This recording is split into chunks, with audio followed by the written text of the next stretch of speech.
भूषारत्नं भुवनबल यस्याखिलाश्चर्यरत्नं लीलारत्नं जलधिदुहितुर्देवता मौलिरत्नं चिन्तारत्नं जगति भजतां सत्सरोजद्युरत्नं कौसल्यायालसतु मम हृन्मण्डले पुत्ररत्नम् आपादमौलिपर्यन्तं गुरूणामाकृतिं स्मरेत् तेन विघ्नाः प्रणश्यन्ति सिद्ध्यन्ति च मनोरथाः। ॐ जन्माद्यस्य यतोऽन्वयादितरतश्चार्थेष्वभिज्ञस्वराट् तेने ब्रह्महृदाय आदिकवये मुह्यन्ति यं सूरयः तेजो वारिमृदां यथा विनिमयो यत्र त्रिसर्गो मृषा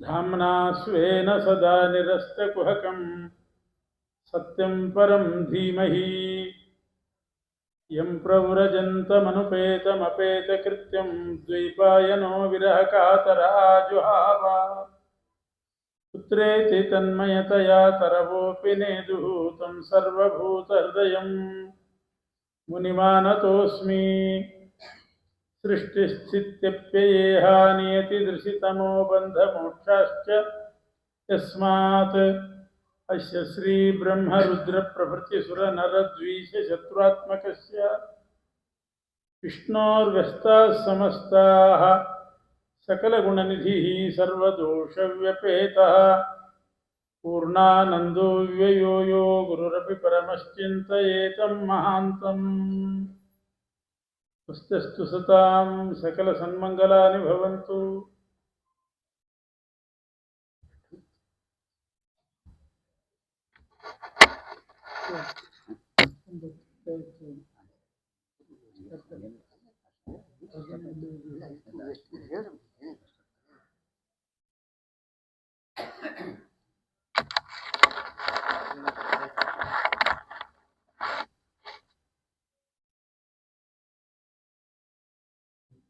ಶ್ರೀ ಹರಿವಾಯುಗುರುಗಳ ಚರಣಾರವಿಂದಗಳಲ್ಲಿ ಭಕ್ತಿಪೂರ್ವಕವಾಗಿ ನಮಸ್ಕರಿಸಿ, ಪತ್ರಿಕೆಯಲ್ಲಿ ನಮೂದಿಸಿದಂತೆ 10ನೇ ಸ್ಕಂಧ ಪ್ರವಚನ ಆ ಸೇವೆ ನಮ್ಮಿಂದ ಆಗಬೇಕಾಗಿತ್ತು. ಆದರೆ ನಮ್ಮ ದೇಹದ ಅಸ್ವಾಸ್ಥ್ಯದಿಂದ, ಅನಾರೋಗ್ಯದಿಂದ ನಿನ್ನೆ ಆಗಲಿ ಅಥವಾ ಇವತ್ತು ಬೆಳಗ್ಗೆ ಆಗಲಿ ಬರಲಿಕ್ಕೆ ಆಗಲಿಲ್ಲ. ತುಂಬ ವಿಳಂಬವಾಗಿ ಬಂದಿದ್ದೇವೆ. ಅದರಿಂದ ವೇದವ್ಯಾಸ ದೇವರಲ್ಲಿ ಕ್ಷಮೆ ಕೇಳಿ 12 ಸ್ಕಂಧ ಮುಗಿದ್ರು ಆಮೇಲೆ ಮತ್ತೆ ಪುನಃ ಸಿಂಹಾವಲೋಕನ ನ್ಯಾಯ ಅಂತಾರೆ. ಆ ರೀತಿ 10ನೇ ಸ್ಕಂಧದ ಸಂಕ್ಷಿಪ್ತ ಅನುವಾದವನ್ನು ಮಾಡ್ತಾ ಇದ್ದೇವೆ. ಮುಂದೆ ಇನ್ನೂ ಅನೇಕ ಕಾರ್ಯಕ್ರಮಗಳಿದೆ, ಭಜನೆ ಎಲ್ಲ ಆಗಬೇಕಾಗಿದೆ.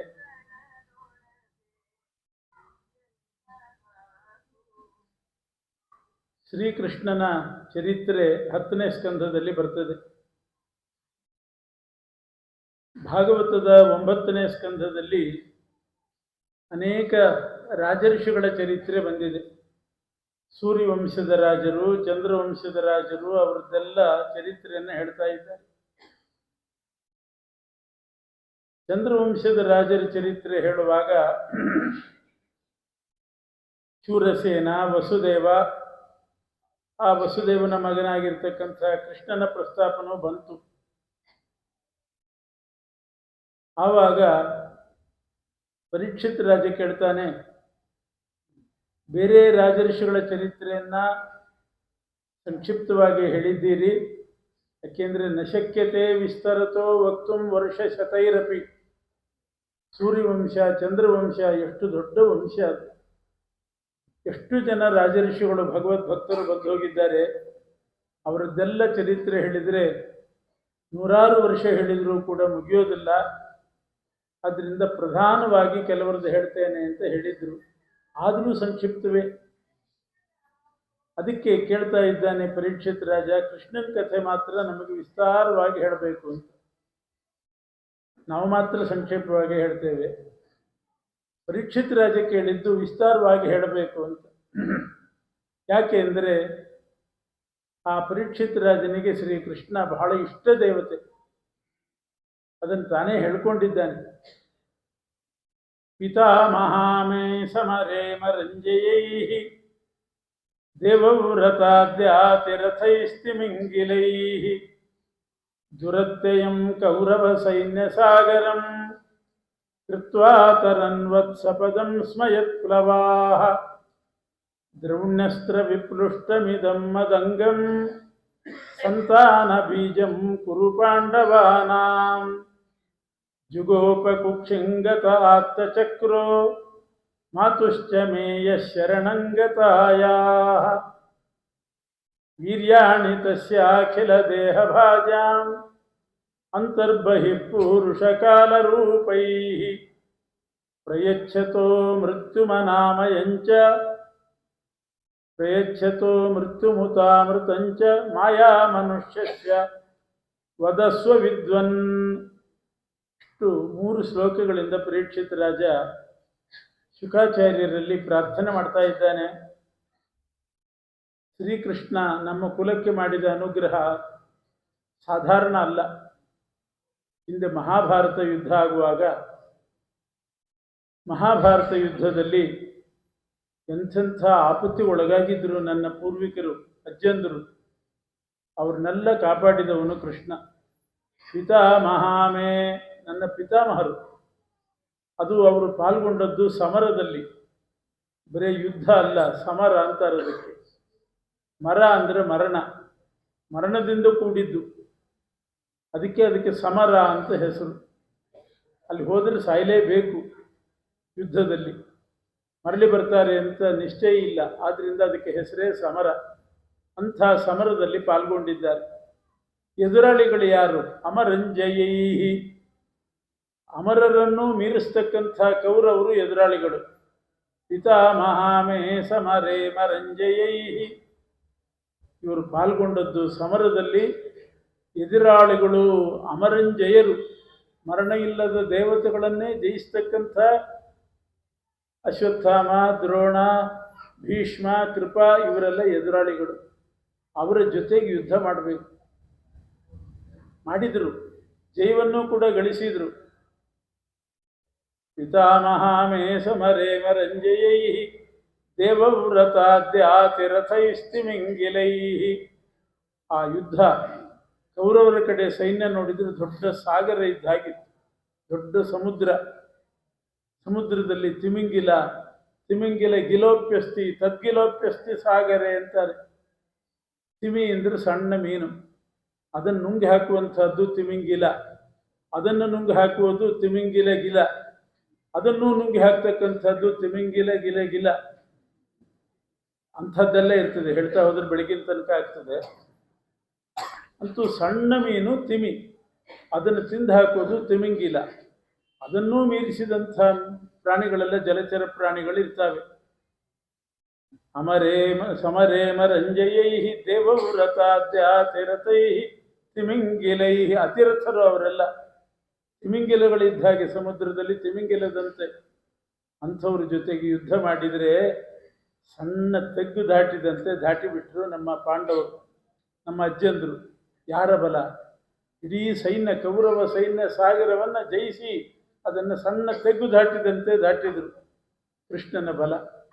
ಕೃಷ್ಣ ಸಾರಥಿಯಾಗಿ, ಪ್ರಾರ್ಥನೆಗೆ ಸಾರಥಿಯಾಗಿ ಬಂದದ್ದರಿಂದ ಆ ಕೃಷ್ಣನ ಬಲದಿಂದ ಒಂದು ಸಣ್ಣ ಮಗು, ಸಣ್ಣ ಒಂದು ಕರುವಿನ ಹೆಜ್ಜೆಯನ್ನು ದಾಟಿದಂತೆ ದಾಟಿಬಿಟ್ರು ನಮ್ಮ ಅಜ್ಜಂದರು. ಕೃಷ್ಣ ಮಾಡಿದ ಅನುಗ್ರಹ ಇದು ನಮ್ಮ ಅಜ್ಜಂದ್ರ ಮೇಲೆ. ದುರತ್ಯಯಂ ಕೌರವ ಸೈನ್ಯ ಸಾಗರಂ ಕೃತ್ವಾ ತರನ್ವತ್ಸಪದಂ ಸ್ಮಯತ್ಪ್ಲವಾಃ. ಕೃಷ್ಣನ ಪಾದವೇ ಅವರಿಗೆ ನೌಕೆಯಾಗಿತ್ತು. ಅಂಥ ನೌಕೆಯನ್ನು ಅವಲಂಬಿಸಿ ಕೌರವ ಸೈನ್ಯ ಸಾಗರ ದಾಟಿದ್ರು. ಅಷ್ಟೇ ಅಲ್ಲದೇನೆ ಯುದ್ಧ ಎಲ್ಲ ಮುಗಿದ ಮೇಲೆ ಪರೀಕ್ಷಿತ ರಾಜ ಹೇಳ್ತಾನೆ ಶುಕಾಚಾರ್ಯ ಹತ್ರ, ನಾನು ನಮ್ಮ ತಾಯಿ ಉತ್ತರಾದೇವಿಯ ಗರ್ಭದಲ್ಲಿರುವಾಗ ಅಶ್ವತ್ಥಾಮಾಚಾರ್ಯರು ಬ್ರಹ್ಮಾಸ್ತ್ರ ಪ್ರಯೋಗ ಮಾಡಿದ್ರು. ಯಾರ ಮೇಲೆ?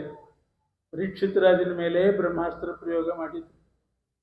ಪಾಂಡವರ ವಂಶ ಬೆಳಿಲಿಕ್ಕೆ ಇದೊಂದು ಬೀಜ ಉಳ್ಕೊಂಡಿದೆ. ಸಂತಾನ ಬೀಜಂ ಕುರು ಪಾಂಡವಾನಾಂ. ಕೌರವರ ಪಾಂಡವರ ಸಂತಾನಕ್ಕೆ ಒಂದೇ ಒಂದು ಬೀಜ ಪರೀಕ್ಷಿತ ರಾಜ.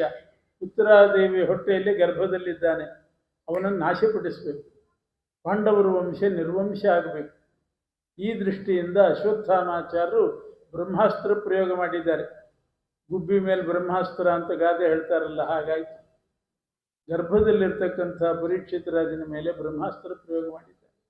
ಅದು ಯಾರು? ಅಶ್ವತ್ಥಾಮಾಚಾರ್ಯರು ಅಂದರೆ ಇಡೀ ಜಗತ್ತನ್ನು ಸಂಹಾರ ಮಾಡಲಿಕ್ಕೋಸ್ಕರ ಇರ್ತಕ್ಕಂಥ ಸಂಹಾರಕರಾದ ರುದ್ರಾಂಶ ಸಂಭೂತರು ಅಶ್ವತ್ಥಾಮಾಚಾರ್ಯರು. ಇಡೀ ಲೋಕವನ್ನು ಸಂಹಾರ ಮಾಡುವವರು ಅವರು. ಪರಮಾತ್ಮ ಪರಿಪಾಲನೆ ಮಾಡ್ತಾನೆ, ಬ್ರಹ್ಮದೇವರು ಸೃಷ್ಟಿ ಮಾಡ್ತಾನೆ, ರುದ್ರದೇವರು ಸಂಹಾರ ಮಾಡ್ತಾರೆ. ಅಂಥ ಸಂಹಾರ ಕಾರ್ಯದಲ್ಲಿ ನಿಯುಕ್ತರಾದ ರುದ್ರದೇವರ ಅವತಾರ ಅಂಥ ಅಶ್ವತ್ಥಾಮಾಚಾರ್ಯರು ಈ ಕೂಸನ್ನ ಗರ್ಭವನ್ನು ನಾಶಪಡಿಸಬೇಕು ಅಂತ ಬ್ರಹ್ಮಾಸ್ತ್ರ ಪ್ರಯೋಗ ಮಾಡಿದ್ರು. ಹೇಗೆ ಬೆಳಿಬೇಕು ಪಾಂಡವರು ವಂಶ? ಇಂಥ ಪ್ರಸಂಗದಲ್ಲಿ ಉತ್ತರಾದೇವಿ ಕೃಷ್ಣನ ಹತ್ರ ಮೊರೆ ಹೊಕ್ಕಾಗ, ಶರಣು ಹೊಂದಿದಾಗ ಶ್ರೀಕೃಷ್ಣ ಗದಾಪಾಣಿಯಾಗಿ ಕೈಯಲ್ಲಿ ಗದೆ ಹಿಡ್ಕೊಂಡು ತೇಜೋ ರೂಪದಿಂದ ಉತ್ತರಾದೇವಿಯ ಹೊಟ್ಟೆ ಒಳಗೇ ಹೋಗಿ, ಪ್ರಕಾಶ ರೂಪದಿಂದ ಹೊಟ್ಟೆ ಒಳಗೆ ಹೋಗಿ ಆ ಬ್ರಹ್ಮಾಸ್ತ್ರವನ್ನು ಉಪಶಮನ ಮಾಡಿ ಸಂರಕ್ಷಣೆ ಮಾಡಿದ. ಇದು ನಮ್ಮ ತಾಯಿಗೂ ಮತ್ತು ನನಗೂ ಮಾಡಿದಂಥ ಅನುಗ್ರಹ. ನಮ್ಮ ಅಜ್ಜಂದರಿಗೆ ಮಾಡಿದ ಅನುಗ್ರಹ ಯುದ್ಧದಲ್ಲಿ. ಯುದ್ಧ ಮುಗಿದ ಮೇಲೆ ನಮ್ಮ ತಾಯಿಗೆ, ಅವಳಿಗೂ ಏನೂ ಆಗಲಿಲ್ಲ, ನನಗೂ ಏನೂ ಆಗಲಿಲ್ಲ. ಸರಕ್ಷಿತ ರಕ್ಷತಿಯೋ ಹಿ ಗರ್ಭೇ. ಗರ್ಭದಲ್ಲಿ ರಕ್ಷಣೆ ಮಾಡತಕ್ಕಂಥ ಭರ್ಗ ಅಂದರೆ ಪರಮಾತ್ಮ. ತತ್ಸವಿತುರ್ವರೆಣ್ಯಂ ಭರ್ಗೋ ದೇವಸ್ಯ ಧೀಮಹಿ. ಭರ್ಗ ಅಂದ್ರೇನು? ರಕ್ಷಕ ಅಂತ ಅರ್ಥ. ಎಲ್ಲಿ ರಕ್ಷಕ? ಗರ್ಭದಲ್ಲಿ ರಕ್ಷಕ, ಗರ್ಭದಲ್ಲಿ ಭರ್ಗ. ಇವನು ಭಾರಿ ಸ್ವಾರಸ್ಯ. ಗರ್ಭದಲ್ಲಿ ಭರ್ಗ. ಬೇಕಾದಷ್ಟು ಜನ ರಕ್ಷಕರಿದ್ದಾರೆ, ಗರ್ಭದ ಒಳಗೆ ಹೋಗಿ ಯಾರು ರಕ್ಷಣೆ ಮಾಡ್ತಾರೆ? ಅಂಥ ಗರ್ಭದಲ್ಲಿ ಭರ್ಗ ಅಂತ ಅನಿಸ್ಕೊಂಡಿರ್ತಕ್ಕಂಥ ಕೃಷ್ಣ ನಮ್ಮಿಬ್ಬರ ಉಳಿವಿಗೆ ಕಾರಣನಾದ. ಮಾತುಶ್ಚ ಮೇಯ ಶರಣಂಗತಾಯ. ನಮ್ಮ ತಾಯಿಗೆ ನನಗೆ ರಕ್ಷಣೆ ಕೊಟ್ಟ ಅಂಥ ಪರಮಾತ್ಮನೇ ಒಳಗಡೆ, ಪ್ರತಿಯೊಬ್ಬರ ಒಳಗಡೆ ಹೊರಗಡೆ ಇರ್ತಾನೆ. ಅಂತರ್ಬಹಿ ಪುರುಷ ಕಾಲ ರೂಪೈ. ಒಳಗಡೆ ಪುರುಷ ರೂಪದಿಂದ, ಹೊರಗಡೆ ಕಾಲ ರೂಪದಿಂದ ಎಲ್ಲ ಕಡೆ ವ್ಯಾಪಿಸಿರ್ತಾನೆ. ಅಂಥ ಪರಮಾತ್ಮನ ಲೀಲೆಗಳನ್ನು ನಮಗೆ ವಿಸ್ತಾರ ಮಾಡಿ ಹೇಳ್ರಿ. ವೀರ್ಯಾಣಿ ತಸ್ಯ ಅಖಿಲ ದೇಹ ಭಾಜಾಂ ಅಂತರ್ಬಹಿ ಪುರುಷ ಕಾಲ ರೂಪೈ. ಪ್ರಯಚ್ಛತೋ ಮೃತ್ಯುಮನಾಮಯಂಚ ಅಥವಾ ಪ್ರಯಚ್ಛತೋ ಮೃತ್ಯುಮುತಾಮೃತಂಚ. ಮೃತ್ಯು ಮತ್ತು ಅಮೃತ, ಮೃತ್ಯು ಮತ್ತು ಅನಾಮಯ, ಇದನ್ನೆಲ್ಲ ಇಡೀ ಜಗತ್ತಿಗೆ ಉಂಟು ಮಾಡುವವನೇ ಅವನು. ಕಾಲರೂಪದಿಂದ, ಪುರುಷ ರೂಪದಿಂದ ಇದ್ದು ಅಂಥ ಭಗವಂತನ ಪರಾಕ್ರಮಗಳು, ಅವನ ಲೀಲೆ, ಅವನ ಸಾಮರ್ಥ್ಯ ಹೇಗಿತ್ತು ಏನು ಅದನ್ನೆಲ್ಲ ಹೇಳ್ರಿ ಅಂತ ಕೇಳಿದ್ದಾರೆ. ದೊಡ್ಡ ಸಾಗರದಷ್ಟಿದೆ ಕೃಷ್ಣನ ಕಥೆ. ಕೃಷ್ಣಾವತಾರೋ ಹರಿರೇಕ ಸಾಗರ ಅಂತಾರೆ. ಕೃಷ್ಣಾವತಾರ ಅಂದರೆ ಒಂದು ಸಾಗರ, ಅವನ ಕಥೆಯೂ ಸಾಗರದಷ್ಟಿದೆ. ಕೆಲವು ಕೃಷ್ಣನ ವ್ಯಕ್ತಿತ್ವದ ಪರಿಚಯವನ್ನು ಸ್ವಲ್ಪ ಹೊತ್ತು ಮಾಡಿಕೊಡ್ತೇನೆ. ಅವನನ್ನು ಬೇರೆ ಬೇರೆ ಹೆಸರಿನಿಂದ ಕರೀತಾರೆ. ನವನೀತ ಕೃಷ್ಣ, ಕಾಳಿಯ ಮರ್ದನ ಕೃಷ್ಣ, ರಾಸಕ್ರೀಡಾ ನಿರತನಾದಂಥ ಕೃಷ್ಣ, ಕಂಸ ಹಿಂಸಕನಾಗಿರ್ತಕ್ಕಂಥ ಕೃಷ್ಣ, ದೇವಕಿ ಗರ್ಭ ಸಂಜಾತ, ಕಾಳಿಯ ಮರ್ದನ, ಹೀಗೆ ಬೇರೆ ಬೇರೆ ಹೆಸರುಗಳುಂಟು ಅವನಿಗೆ. ಆ ಒಂದೊಂದು ವ್ಯಕ್ತಿತ್ವವನ್ನು ಇಟ್ಟುಕೊಂಡು ಕೆಲವು ಅದನ್ನು ಸಂಕ್ಷಿಪ್ತವಾಗಿ ನಿರೂಪಣೆ ಮಾಡ್ತಾ ಇದ್ದೆ. ಅವತಾರ ಮಾಡಿದ ಕೃಷ್ಣ ಹೇಗಿದ್ದ? ಭಾಗವತದಲ್ಲಿ ಹೇಳ್ತಾರೆ, ಚಂದ್ರವಂಶದಲ್ಲಿ, ತತ್ರಾಪಿ ಯದುವಂಶದಲ್ಲಿ ವಸುದೇವ ದೇವಕಿಯರ ಮಗನಾಗಿ ಕೃಷ್ಣ ಅವತಾರ ಮಾಡುವಾಗ ಹೇಗಿದ್ದ? ತಮದ್ಭುತಂ ಬಾಲಕಮಂಬುಜೇಕ್ಷಣಂ ಚತುರ್ಭುಜಂ ಶಂಖ ಗದಾರ್ಯುಧಾಯುಧಂ ಶ್ರೀವತ್ಸಲಕ್ಷ್ಮಂಗಲಶೋಭಿ ಕೌಸ್ತುಭಂ ಪೀತಾಂಬರಂ ಸಾಂದ್ರಪಯೋಧ ಸೌಭಗಂ ಮಹಾರ್ಹ ವೈಡೂರ್ಯ ಕಿರೀಟ ಕುಂಡಲ ತುಷಾಪರಿಷ್ವಕ್ತ ಸಹಸ್ರಕುಂತಲಂ ಉದ್ದಾಮ ಕಾಂಚಂಗದ ಕಂಕಣಾದಿಭಿಃ ವಿರೋಚಮಾನಂ ವಸುದೇವ ಈಕ್ಷತ. ಕೃಷ್ಣ ಅವತಾರ ಮಾಡುವಾಗ ಅವನು ಹೇಗಿದ್ದ ಅಂತ ವಸುದೇವನೇ ನೋಡಿದ್ದಾನೆ ಅವನನ್ನು. ತಮದ್ಭುತಂ ಬಾಲಕಂ, ಅದ್ಭುತವಾದ ಬಾಲಕನಾಗಿ ಅವತಾರ ಮಾಡಿದ ಕೃಷ್ಣ. ಅದ್ಭುತ ಬಾಲಕ ಅಂದ್ರೆ ಏನರ್ಥ? ಎಲ್ಲ ಮಕ್ಕಳು ಹುಟ್ಟಿದಂತೆ ಹುಟ್ಟಲಿಲ್ಲ ಅವನು, ಆದ್ರಿಂದ ಅದ್ಭುತ ಬಾಲಕ ಅಂತಾರೆ. ಯಾವ ಮಕ್ಕಳು ಹುಟ್ಟುವಾಗ ಕೈಯಲ್ಲಿ ಆಭರಣ, ಆಯುಧ, ವಸ್ತ್ರ ಯಾವುದೂ ಇರೋದಿಲ್ಲ. ಯಾವ ಮಕ್ಕಳು ಹುಟ್ಟಿದ್ರು ಯಾವ ಮಕ್ಕಳಲ್ಲೂ ಇದು ಇರೋದಿಲ್ಲ. ಆದರೆ ಕೃಷ್ಣ ಅವತಾರ ಮಾಡುವಾಗ ಮಾತ್ರ, ದೇವಕಿಯ ಮಗನಾಗಿ ಕೃಷ್ಣ ಹುಟ್ಟುವಾಗ ಮಾತ್ರ ಅವನ ಶರೀರದಲ್ಲಿ ಎಲ್ಲ ಆಭರಣಗಳು, ಉದ್ದಾಮ ಕಾಂಚಂಗದ ಕಂಕಣಾದಿಭಿ, ಮಾಲೆಗಳು, ಕಂಕಣ, ಬಳೆ, ಕಂಚಿ ಅಂದರೆ ಕಾಂಚಿ, ಒಡ್ಯಾಣ, ಇವೆಲ್ಲವೂ ಕೂಡ ಕೃಷ್ಣನ ಶರೀರದಲ್ಲಿ ಇತ್ತು. ತಮದ್ಭುತಂ ಬಾಲಕಮಂಬುಜೇಕ್ಷಣಂ. ಬಾಲಕ, ಬಾಲಕ ಅಂದ್ರೆ ಇನ್ನೊಂದು ಅರ್ಥ, ಬಾಲಹ ಕಹ ಯಶ ಸಹ. ಇವನು ದೇವಕಿ ದೇವಿಗೆ ಬಾಲಕ, ಆದ್ರೆ ಕ ಅಂದ್ರೆ ಬ್ರಹ್ಮದೇವರು, ಇವನಿಗೆ ಬಾಲ, ಇವನಿಗೆ ಬಾಲಕ, ಅವರು ಬ್ರಹ್ಮದೇವರ ತಂದೆ ಅಂತ ಅರ್ಥ. ತಮದ್ಭುತಂ ಬಾಲಕಂ, ಕ ಅಂದ್ರೆ ಬ್ರಹ್ಮ, ಅವನು ಇವನಿಗೆ, ಪರಮಾತ್ಮನಿಗೆ ಕೂಸು, ಕೃಷ್ಣನಿಗೆ ಕೂಸು. ಬ್ರಹ್ಮದೇವರ ತಂದೆಯಾದಂತಹ ಪರಮಾತ್ಮ ದೇವಕಿ ಗರ್ಭದಿಂದ ಅವತಾರ ಮಾಡಿದ್ದಾನೆ. ಅಂಬುಜೇಕ್ಷಣಂ, ಹುಟ್ಟಿದ ಕೂಡಲೇ ಕೃಷ್ಣನ ಕಣ್ಣು ಅಂಬುಜ. ಅಂಬುಜ ಅಂದ್ರೆ ಅಂಬುಜಾಬಾಯಿ. ಯಾರು ಅಂಬುಜಾಬಾಯಿ ಅಂತಂದ್ರೆ ಲಕ್ಷ್ಮೀದೇವಿ. ಲಕ್ಷ್ಮೀದೇವಿಯಲ್ಲಿ ದೃಷ್ಟಿ. ಅವಳು ದುರ್ಗೆಯಾಗಿ ಅಲ್ಲಿ ಹುಟ್ಟಿದ್ಲೋ ಇಲ್ಲೋ ಅಂತ ವಿಚಾರ ಇವನಿಗೆ. ಯಾಕೆ ಇಲ್ಲಿ ಇವನು ಹುಟ್ಟಬೇಕು, ಅಲ್ಲಿ ಯಶೋದೆ ಮನೆಯಲ್ಲಿ ದುರ್ಗೆ ಅವತಾರ ಮಾಡಬೇಕು ಅಂತ ಒಪ್ಪಂದ ಮಾಡಿಕೊಂಡಿದ್ರು. ಆದ್ರಿಂದಲೇ ಹುಟ್ಟಿದ ಕೂಡಲೇ ಕೃಷ್ಣ ಆ ಅಷ್ಟಮಿ ರಾತ್ರಿಯೇ ನಂದಗೋಕುಲಕ್ಕೆ ಹೋಗಿಬಿಟ್ಟ. ಯಾಕೆ ಅಂದರೆ ಅಂಬುಜೇಕ್ಷಣಂ, ಅಂಬುಜ ಲಕ್ಷ್ಮೀದೇವಿಯಲ್ಲಿದ್ದಾಳೆ, ಅವಳ ಮೇಲೆ ದೃಷ್ಟಿ ಇತ್ತು. ಸಮದ್ಭುತಂ ಬಾಲಕಂ ಅಂಬುಜೇಕ್ಷಣಂ, ಇನ್ನೊಂದರ್ಥ ಕಮಲದಂಥ ಕಣ್ಣು ಅಂತ ಅರ್ಥ. ಚತುರ್ಭುಜಂ, 4 ಭುಜ ಇತ್ತಂತೆ ಕೃಷ್ಣ ಅವತಾರ ಮಾಡಿದಾಗ. 4 ಭುಜ ಒಂದರ್ಥ.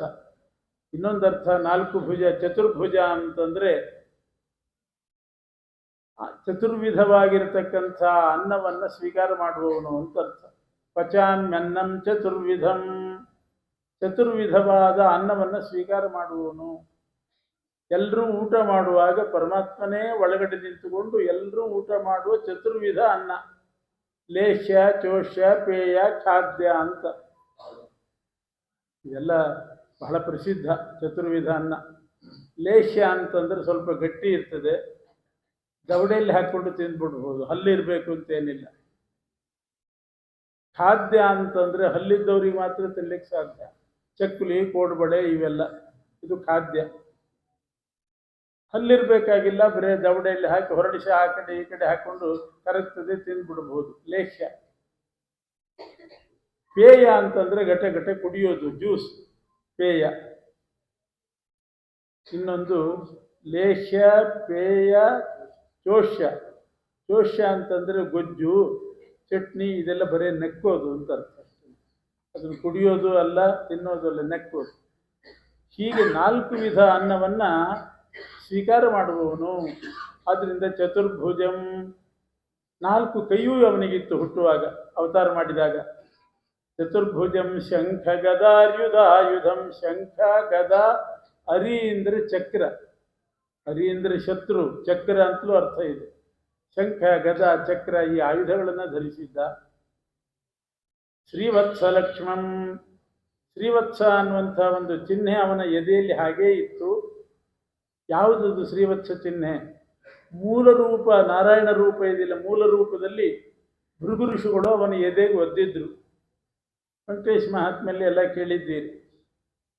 ವೈಕುಂಠ ಲೋಕಕ್ಕೆ ಭೃಗು ಋಷಿಗಳು ಹೋದಾಗ ಅಲ್ಲಿ ಅವ್ರನ್ನ ಮಾತಾಡಿಸಲಿಲ್ಲಂತೆ ಪರಮಾತ್ಮ. ಸಿಟ್ಟಾಗಿ ಅವರ ಎದೆಗೆ ಒದ್ಬಿಟ್ರಂತೆ ಭೃಗು ಋಷಿಗಳು. ಅದನ್ನು ಗುರುತಿಟ್ಟುಕೊಂಡಿದ್ದಾನೆ ಅವನು ಒದ್ದದ್ದನ್ನು. ನೋಡ್ರಿ, ಬ್ರಾಹ್ಮಣರು ಒದ್ರು, ನಾನು ಅವ್ರ ಕಾಲು ತೊಳಿತೀನಿ ಅಂತ ತೋರಿಸ್ಲಿಕ್ಕೆ ಆ ಶ್ರೀವತ್ಸ ಚಿಹ್ನೆಯನ್ನ ಹಾಗೇ ಇಟ್ಟುಕೊಂಡಿದ್ದಾನೆ. ಅದೇ ಶ್ರೀವತ್ಸ ಚಿಹ್ನೆ. ಶ್ರೀವತ್ಸ ಲಕ್ಷ್ಮಂ ಗಲಶೋಭಿ ಕೌಸ್ತುಭಂ. ಕಂಠದಲ್ಲಿ, ಗಲದಲ್ಲಿ ಕೌಸ್ತುಭಮಣಿ ಅಲಂಕಾರವಾಗಿದೆ. ಪೀತಾಂಬರಂ. ಪೀತಾಂಬರ ಉಟ್ಕೊಂಡಿದ್ದಾನೆ. ಈ ರೀತಿ ಕೃಷ್ಣ ಅವತಾರ ಮಾಡಿದ ಅಂತ ವರ್ಣನೆ ಮಾಡಿದ್ದಾರೆ. ಅದರಿಂದ ಅವನು ಅಸಾಧಾರಣ ವ್ಯಕ್ತಿ. ಯಾವ ಶಿಶುವು ಈ ರೀತಿ ಹುಟ್ಟೋದು. ಯಾವುದಾದ್ರೂ ಒಂದು ಮಗು ಹುಟ್ಟುವಾಗ ಕೈಯಲ್ಲಿ ಬ್ಯಾಟು ಬಾಲು ಅಥವಾ ಅಂಗಿ ಚಡ್ಡಿ ಹಾಕ್ಕೊಂಡು ಈ ರೀತಿ ಹುಟ್ಟುವ ಕ್ರಮ ಇಲ್ಲ. ಕೃಷ್ಣ ಮಾತ್ರ ಎಲ್ಲ ಆಭರಣಗಳು, ಅವನ ಆಯುಧಗಳು ಕೈಯಲ್ಲಿ, ಮೈಯಲ್ಲಿ ವಸ್ತ್ರ, ಪೀತಾಂಬರ ಇದನ್ನೆಲ್ಲ ಧರಿಸಿಕೊಂಡು ಬಂದಿದ್ದಾನೆ ಶ್ರೀಕೃಷ್ಣ. ಅದರಿಂದ ಪ್ರಾಕೃತ ಶಿಶುವಿನಂತೆ ನನ್ನನ್ನು ಭಾವಿಸಬೇಡ್ರಿ. ಕೇವಲ ಪ್ರಾದುರ್ಭಾವೋ ಹರೇರ್ಜನಿ. ನನ್ನ ಹುಟ್ಟು ಅಂತಂದರೆ ಬರೇ ಪ್ರಾದುರ್ಭಾವ ಮಾತ್ರ. ಹಾಗೆ ನರಸಿಂಹದೇವರು ಕಂಬದಿಂದ ಪ್ರಾದುರ್ಭೂತರಾದರೋ ಹಾಗೆ ದೇವಕಿ ಹೊಟ್ಟೆದಿಂದ ನಂದು ಪ್ರಾದುರ್ಭಾವ ಆಯ್ತಷ್ಟೇನೆ, ಬೇರೆ ರೀತಿ ಹುಟ್ಟಿದ್ದಲ್ಲ ನಾನು. ಯದಾ ನೃಸಿಂಹ ಕೃತಿರಾವಿರಾಶೀತ್ ಪದಾಹತಸ್ತಂಭವರಾಧಿ ಪೂರ್ವಂ ತದಾನುಕಾಸ್ತ್ರೀ ಸುಷುವೆ ಮುಕುಂದಂ ಸಕಸ್ಯ ವೀರ್ಯಾದಜನಿಷ್ಠಕಾಯ. ಶುಕ್ರಶೋಣಿತ ಸಂಪರ್ಕದಿಂದ, ಸ್ತ್ರೀ ಪುರುಷರ ಸಂಪರ್ಕದಿಂದ ಬಂದಿರತಕ್ಕಂಥ ಅಶುದ್ಧವಾದ ದೇಹ ಪರಮಾತ್ಮಂದಲ್ಲ. ಕಂಬದಿಂದ ಹೇಗೆ ನರಸಿಂಹದೇವರು ಬಂದರೋ ಆ ರೀತಿ ದೇವಕಿ ಉದರದಿಂದ ಸುಮ್ಮನೆ ವ್ಯಕ್ತನಾದ ಅಷ್ಟೇ ಹೊರತು ರಕ್ತ ಮಾಂಸಗಳಿಂದ ನಿರ್ಮಾಣಗೊಂಡಂಥ ದೇಹ ಅಲ್ಲ. ಇದೇ ಕೃಷ್ಣಾವತಾರದ ಒಂದು ವ್ಯಕ್ತಿತ್ವ. ಹೀಗೆ ಕೃಷ್ಣ ಅವತಾರ ಮಾಡಿದ ಅಂತ ತಿಳಿಸಿದ್ದಾರೆ. ಆಮೇಲೆ ದೊಡ್ಡವನಾದ, ನಾಮಕರಣ ಮಾಡಬೇಕು ಕೃಷ್ಣನಿಗೆ. ಗರ್ಗಾಚಾರ್ಯರು ಬಂದು ನಾಮಕರಣ ಮಾಡಿಸಿದರು. ಕೃಷ್ಣ ಅಂತ ಹೆಸರಿಟ್ಟರು ಇವನಿಗೆ. ಬಲರಾಮನಿಗೆ ಬಲ ಅಂತ ರಾಮ ಅಂತ ಹೆಸರಿಟ್ಟರು. ಬಲಿಷ್ಠನಾದ್ರಿಂದ ಅವನು ಬಲರಾಮ ಅಂತ ಆದ. ಕೃಷ್ಣ ರಾಮ ಅಂತ ಇವರಿಬ್ಬರಿಗೆ ನಾಮಕರಣ ಮಾಡಿಸಿದ್ದಾರೆ ಗರ್ಗಾಚಾರ್ಯರು. ಏನರ್ಥ ಕೃಷ್ಣ ಅಂದರೆ? ಕರ್ಷತಿ ಇತಿ ಕೃಷ್ಣ. ಎಲ್ಲರ ಮನಸ್ಸನ್ನು ಆ ಶೈಶವಾವಸ್ಥೆಯಲ್ಲಿ ಆಕರ್ಷಣೆ ಮಾಡ್ತಿದ್ದಂತೆ. ಅಷ್ಟು ಮುದ್ದಾಗಿದ್ದ, ನೋಡ್ಲಿಕ್ಕೆ ಅಷ್ಟು ಸುಂದರ, ಅಷ್ಟು ಮನೋಹರ. ಶತ್ರುಗಳಿಗೂ ಕೂಡ ಅವನನ್ನು ಒಂದ್ಸಲ ಎತ್ಕೋಬೇಕು ಅಂತ ಅನಿಸ್ಬೇಕು. ಶತ್ರುಗಳಾದರೂ ಕೂಡ ಒಂದ್ಸಲ ಎತ್ಕೊಂಡು ಮುದ್ದಾಡಬೇಕು ಅನ್ನುವಂಥ ಆಕರ್ಷಣೆ ಕೃಷ್ಣನ ಮುಖದಲ್ಲಿತ್ತು. ಆದ್ದರಿಂದ ಎಲ್ಲರನ್ನೂ ತನ್ನ ಕಡೆ ಆಕರ್ಷಣೆ ಮಾಡಿದ್ದರಿಂದ ಆ ಹೆಸರು ಸಾರ್ಥಕವಾಯಿತು. ಒಬ್ಬರು ಶೈವರು. ಶೈವರು ಅಂತಂದರೆ ಶಿವನೇ ಸರ್ವೋತ್ತಮ ಅಂತ ಹೇಳುವವರು ಶೈವರು. ಅವ್ರಿಗೇನು ಕೃಷ್ಣನ ಭಕ್ತಿ ಇರೋದಿಲ್ಲ, ಶಿವಭಕ್ತಿ ಜಾಸ್ತಿ ಶೈವರು. ಆದರೆ ಕೃಷ್ಣನ ಚಿತ್ರಗಳನ್ನು ನೋಡಿಯೋ ಅವನ ವರ್ಣನೆ ಕೇಳಿಯೋ ಅವರೊಂದು ಶ್ಲೋಕ ಮಾಡಿದ್ದಾರೆ. ಶೈವ ವಯಂ. ಬಹಳ ಸುಲಭ ಶ್ಲೋಕ. ಸಂಸ್ಕೃತ ಅಂದರೆ ಇಷ್ಟು ಸರಳವಾಗಿರ್ತದೆ. ಶೈವ ವಯಂ ನ ಖಲು ತತ್ರ ವಿಚಾರಣೀಯಂ. ನಾವು ಶೈವರು. ನ ಖಲು ತತ್ರ ವಿಚಾರಣೀಯಂ, ಅದರಲ್ಲೇನೋ ಅನುಮಾನ ಬೇಡ, ನಾವು ಶೈವರೇ. ಪಂಚಾಕ್ಷರಿ ಜಪಪರ ನಿತರಾಂ ತಥಾಪಿ. ಓಂ ನಮಃ ಶಿವಾಯ ಅಂತ ಯಾವಾಗಲೂ ಪಂಚಾಕ್ಷರಿ ಜಪನೇ ಮಾಡುವವರು. ಆದರೆ ಬಾಯಲ್ಲಿ ಓಂ ನಮಃ ಶಿವಾಯ ಅಂತ ಮಂತ್ರ ಜಪ ಮಾಡಿದರೂ ಕೂಡ ಚೇತೋ ಮದೀಯ ಮತಸಿ ಕುಸುಮಾವಭಾಸಂ ಸ್ಮೇರಾನನಂ ಸ್ಮರತಿ ಗೋಪವಧೂ ಕಿಶೋರಂ. ಬಾಯಲ್ಲಿ ಓಂ ನಮಃ ಶಿವಾಯ ಅಂತ ಮಂತ್ರ, ಆದರೆ ಮನಸ್ಸೆಲ್ಲ ಗೋಪವಧೂ ಕಿಶೋರಂ. ಗೋಪವಧೂ ಕಿಶೋರಂ. ಆ ನಂದಗೋಪನ ಪತ್ನಿಯಾದ ಯಶೋಧಾದೇವಿಯ ಕುಮಾರ ಶ್ರೀಕೃಷ್ಣನನ್ನೇ ಧ್ಯಾನ ಮಾಡ್ತದೆ. ಬಾಯಲ್ಲಿ ಓಂ ನಮಃ ಶಿವಾಯ, ಮನಸ್ಸಿನಲ್ಲಿ ಧ್ಯಾನ ಮಾಡೋದು ಕೃಷ್ಣನ. ಇಂಥ ರೀತಿ ಕೃಷ್ಣ ನಮ್ಮನ್ನು ಆಕರ್ಷಣೆ ಮಾಡಿದ್ದಾನೆ ಅಂತ ಒಂದು ಶ್ಲೋಕ ಮಾಡಿದ್ದಾರೆ. ಬಹಳ ಸರಳವಾದ ಸುಂದರವಾದ ಶ್ಲೋಕ ಶೈವರದ್ದು. ಶೈವಾವಯಂ ನ ಖಲು ತತ್ರ ವಿಚಾರಣೀಯಂ ಪಂಚಾಕ್ಷರಿ ಜಪಪರ ನಿತರಾಂ ತಥಾಪಿ ಚೇತೋ ಮದೀಯಂ. ನನ್ನ ಮನಸ್ಸು ಚೇತೋ ಮದೀಯಂ ಅತಸಿ ಕುಸುಮಾವಭಾಸಂ. ಅತಸಿ ಕುಸುಮದಂತೆ ನೀಲಮೇಘ ಶ್ಯಾಮ ಅಂತಾರಲ್ಲ, ನೀಲವರ್ಣೋಪೇತನಾದ ಕೃಷ್ಣನನ್ನೇ ಸ್ಮರಣೆ ಮಾಡುತ್ತದೆ. ಇದು ಅವನ ಶೈಶವಾವಸ್ಥೆಯ ಒಂದು ಸೌಂದರ್ಯ. ಸ್ವಲ್ಪ ದೊಡ್ಡವನಾದ, ತೊಟ್ಲಲ್ಲಿ ಮಲಗಿಸ್ತಾ ಇದ್ಲು ಯಶೋದೆ. ಆವಾಗ ಕೃಷ್ಣನ ವ್ಯಾಪಾರ ಏನು? ಮಲಗಲಿ, ನಿದ್ದೆ ಮಾಡಲಿ ಅಂತ ಹಾಲು ಕುಡಿಸಿರ್ತಾಳೆ ಚೆನ್ನಾಗಿ, ನಿದ್ದೆ ಮಾಡಲಿ ಅಂತ ಮಲಗಿಸಿದರೆ ಅವನಿಗೆ ನಿದ್ದೆ ಇಲ್ಲ. ಅವನು ನಿದ್ದೆ ಮಾಡಿದರೆ ಮತ್ತೆ ನಾವೆಲ್ಲ ಹೇಳೋದೇ ಇಲ್ಲ. ಅದಕ್ಕೋಸ್ಕರ ನಾವೆಲ್ಲ ಎದ್ದಿರಬೇಕು ಅಂತ ಅವನು ನಿದ್ದೆನೇ ಮಾಡೋದಿಲ್ಲ. ಅವನಿಗೆ ನಿದ್ದೆ ಬಂದ್ಬಿಟ್ರೆ ನಮಗತಿ ಏನು? ಯಶೋದೆ ಬಂದು ನೋಡಿದಾಗೆಲ್ಲ ತೊಟ್ಲಲ್ಲಿದ್ದ ಕೃಷ್ಣ ಹೇಗಿರ್ತಿದ್ದ ಅಂತಂದ್ರೆ, ಕರಾರವಿಂದೇನ ಪದಾರವಿಂದಂ ಮುಖಾರವಿಂದೇ ವಿನಿವೇಶಯಂತಂ ವಟಸ್ಯ ಪತ್ರಸ್ಯ ಪುಟೇ ಶಯಾನಂ ಬಾಲಂ ಮುಕುಂದಂ ಮನಸಾ ಸ್ಮರಾಮಿ. ಬಾಲ ಮುಕುಂದ ಪ್ರಳಯ ಕಾಲದಲ್ಲಿ ಹಾಗೆ ವಟಪತ್ರಶಾಹಿಯಾಗಿರ್ತಾನೆ. ಏನು ಮಾಡ್ತಿರ್ತಾನೆ ವಟಪತ್ರಶಾಹಿಯಾಗಿ? ಪ್ರಳಯ ಕಾಲ ಕೇವಲ ಎಲೆ ಮಾತ್ರ ಇರ್ತದೆ. ಪತ್ರಮಾಸೀನ್ ನಪಾದಪಃ, ಮರ ಇರೋದಿಲ್ಲ, ಒಂದು ವಟಪತ್ರ ಮಾತ್ರ ಇರ್ತದೆ. ಅದ್ರ ಮೇಲೆ ಬಾಲರೂಪದಿಂದ ಕೃಷ್ಣ ಮಲಗಿ ಆ ಬಾಲಮುಕುಂದನಾಗಿ ಕರ ಅರವಿಂದೇನ ಪದ ಅರವಿಂದಂ, ಕೈಯೂ ಅರವಿಂದ ಇದ್ದ ಹಾಗೆ, ಕಾಲು ಒಂದು ಕಮಲ ಇದ್ದ ಹಾಗೆ. ಅರವಿಂದ ಅಂದ್ರೆ ಕಮಲ. ಕೈ ಎಂಬ ಕಮಲದಿಂದ ಕಾಲೆಂಬ ಕಮಲವನ್ನ ಮುಖ ಅನ್ನೋ ಕಮಲದಲ್ಲಿಟ್ಟು ಆ ಹೆಬ್ಬರಳನ್ನು ಚಿಪ್ತಾ ಇದ್ದಂತೆ ಕೃಷ್ಣ. ಅದನ್ನೇ ಬಹಳ ಸುಂದರವಾಗಿ ಹೇಳಿದ್ದಾರೆ. ಕರ ಅರವಿಂದೇನ ಪದ ಅರವಿಂದಂ ಮುಖ ಅರವಿಂದೇ ವಿನಿವೇಶಯಂತಂ ವಟಸ್ಯ ಪತ್ರಸ್ಯ ಪುಟೇ ಶಯಾನಂ ಬಾಲಂ ಮುಕುಂದಂ ಮನಸಾ ಸ್ಮರಾಮಿ. ಕೃಷ್ಣನು ಹಾಗೆಯೇ ಬೆಳೀತಾ ಬೆಳೀತಾ ಈ ಚೇಷ್ಟೆ ಮಾಡ್ತಾರೆ. ಎಲ್ಲ ಮಕ್ಕಳು ಮಾಡ್ತಾರೆ. ಮಕ್ಕಳೆಲ್ಲ ಕಾಲು ತಗೊಂಡು ಹೆಬ್ಬರಳನ್ನು ಬಾಯಲ್ಲಿ ಇಟ್ಕೋತಿರ್ತಾರೆ. ಸುಮ್ಮನೆ ಇಟ್ಕೋತಾವು ಅಷ್ಟೇ, ಅದಕ್ಕೇನು ಅರ್ಥ ಇರೋದಿಲ್ಲ. ಕೃಷ್ಣ ಯಾಕೆ ಇಟ್ಕೊಂಡ ಅಂತಂದರೆ, ಎಲ್ಲರೂ ಏನೇನು ಪುಣ್ಯಕರ್ಮ ಮಾಡಿರ್ತಾರೆ, ವ್ರತ ನಿಯಮಾದಿಗಳು, ಅದನ್ನೆಲ್ಲ ಕೃಷ್ಣನಿಗೆ ಪಾದಾರ್ಪಣೆ ಮಾಡಿರ್ತಾರೆ. ಕೃಷ್ಣಾರ್ಪಣ ಮಸ್ತು ಅಂತ ಅವನ ಪಾದಕ್ಕೆ ಅರ್ಪಣೆ ಮಾಡಿರ್ತಾರೆ. ಅಷ್ಟೂ ಜನರು ಮಾಡಿದ ಪುಣ್ಯಕರ್ಮ ನನ್ನ ಪಾದಕ್ಕೆ ಅರ್ಪಣೆ ಮಾಡಿದ್ದಾರೆ, ಅದರ ರುಚಿ ನೋಡೋಣ ಅಂತ ಹೆಬ್ಬರಳನ್ನು ಬಾಯಲ್ಲಿ ಇಟ್ಕೋತಿದ್ದೆ. ಸ್ವಲ್ಪ ಆದರೂ ನೋಡ್ಬೇಕಲ್ಲ ರುಚಿ. ನನಗೆ ಅರ್ಪಣೆ ಮಾಡಿದ್ದಾರೆ. ಭಾರೀ ಭಕ್ಷ್ಯ ಭೋಜ್ಯಗಳನ್ನು ಮಾಡಿ ಹಾಕಿದಾಗ ಚೂಚೂರಾದರೂ ನೆಕ್ಕಬೇಕು. ಅದನ್ನು ಪೂರ್ತಿ ಸರಿಸಿಬಿಟ್ರೆ ಬೇಜಾರಾಗ್ತದೆ. ಅದಕ್ಕೆ ನೋಡೋಣ ಅಂತ ರುಚಿ ನೋಡ್ತಿದ್ದ ಅಂತ ವರ್ಣನೆ ಮಾಡ್ತಾರೆ. ಅಥವಾ ಇನ್ನೊಂದು ರೀತಿಯು ವರ್ಣನೆ ಮಾಡ್ತಾರೆ. ಅದೇ ತ್ರಿವಿಕ್ರಮಾವತಾರದಲ್ಲಿ ಅದೇ ಪಾದದ ಹೆಬ್ಬೆರಳಿನ ಉಗುರು ಬ್ರಹ್ಮಾಂಡದ ಕರ್ಪರವನ್ನೇ ಭೇದಿಸಿಬಿಟ್ಟಿತ್ತು. ತ್ರಿವಿಕ್ರಮಾವತಾರದಲ್ಲಿ ಒಂದು ಕಾಲು ಮೇಲೆ ಕೆತ್ತಿದಾಗ ಆ ಪರಮಾತ್ಮನ ಉಗುರು ಬ್ರಹ್ಮಾಂಡದ ಕರ್ಪರಕ್ಕೆ ತಾಗಿ ಬಿರುಕು ಬಿಟ್ಟು ಹೋಯ್ತು. ಇಡೀ ಬ್ರಹ್ಮಾಂಡ ಬಿರುಕು ಬಿಡ್ತು, ಸೀಳಿ ಹೋಯ್ತು. ಉಗುರಿಗೇನೂ ಆಗಲಿಲ್ಲ, ಬ್ರಹ್ಮಾಂಡ ಕರ್ಪರ ಸೀಳಿತು. ಎಂಥ ಸಾಹಸ ಮಾಡಿದ್ದೆ ನೀನು ಅಂತ ಆ ಉಗುರನ್ನ ಚುಂಬನ ಮಾಡ್ತಾ ಇದ್ದಾನೆ ಕೃಷ್ಣ ಅಂತ ಹೇಳ್ತಾರೆ. ತ್ರಿವಿಕ್ರಮಾವತಾರದಲ್ಲಿ ನೀನು ಮಾಡಿದ ಸಾಹಸ ಇದು. ಮಕ್ಕಳು ಸಾಹಸ ಮಾಡಿದರೆ ತಾಯಿಯಂದರು ಅವರನ್ನು ಚುಂಬನೆ ಮಾಡುವಂತೆ ಕೃಷ್ಣ ತನ್ನ ಹೆಬ್ಬೆರಳನ್ನು ಚುಂಬನೆ ಮಾಡುತ್ತಿದ್ದಾನೆ ಅಂತ ವರ್ಣನೆ ಮಾಡ್ತಾರೆ.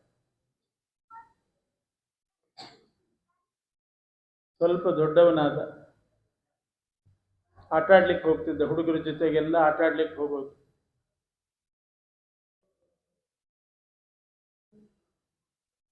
ಎಲ್ಲ ಕಡೆ ಆಟ ಆಡಿ ಬರುವಾಗ ತಾಯಿ ಯಶೋಧಾದೇವಿ ಚೆನ್ನಾಗಿ ಸ್ನಾನ ಮಾಡಿಸಿ ಹೊಸ ಬಟ್ಟೆ ಹಾಕಿ ಶೃಂಗಾರ ಮಾಡಿ ಕಳಿಸ್ಬೇಕು.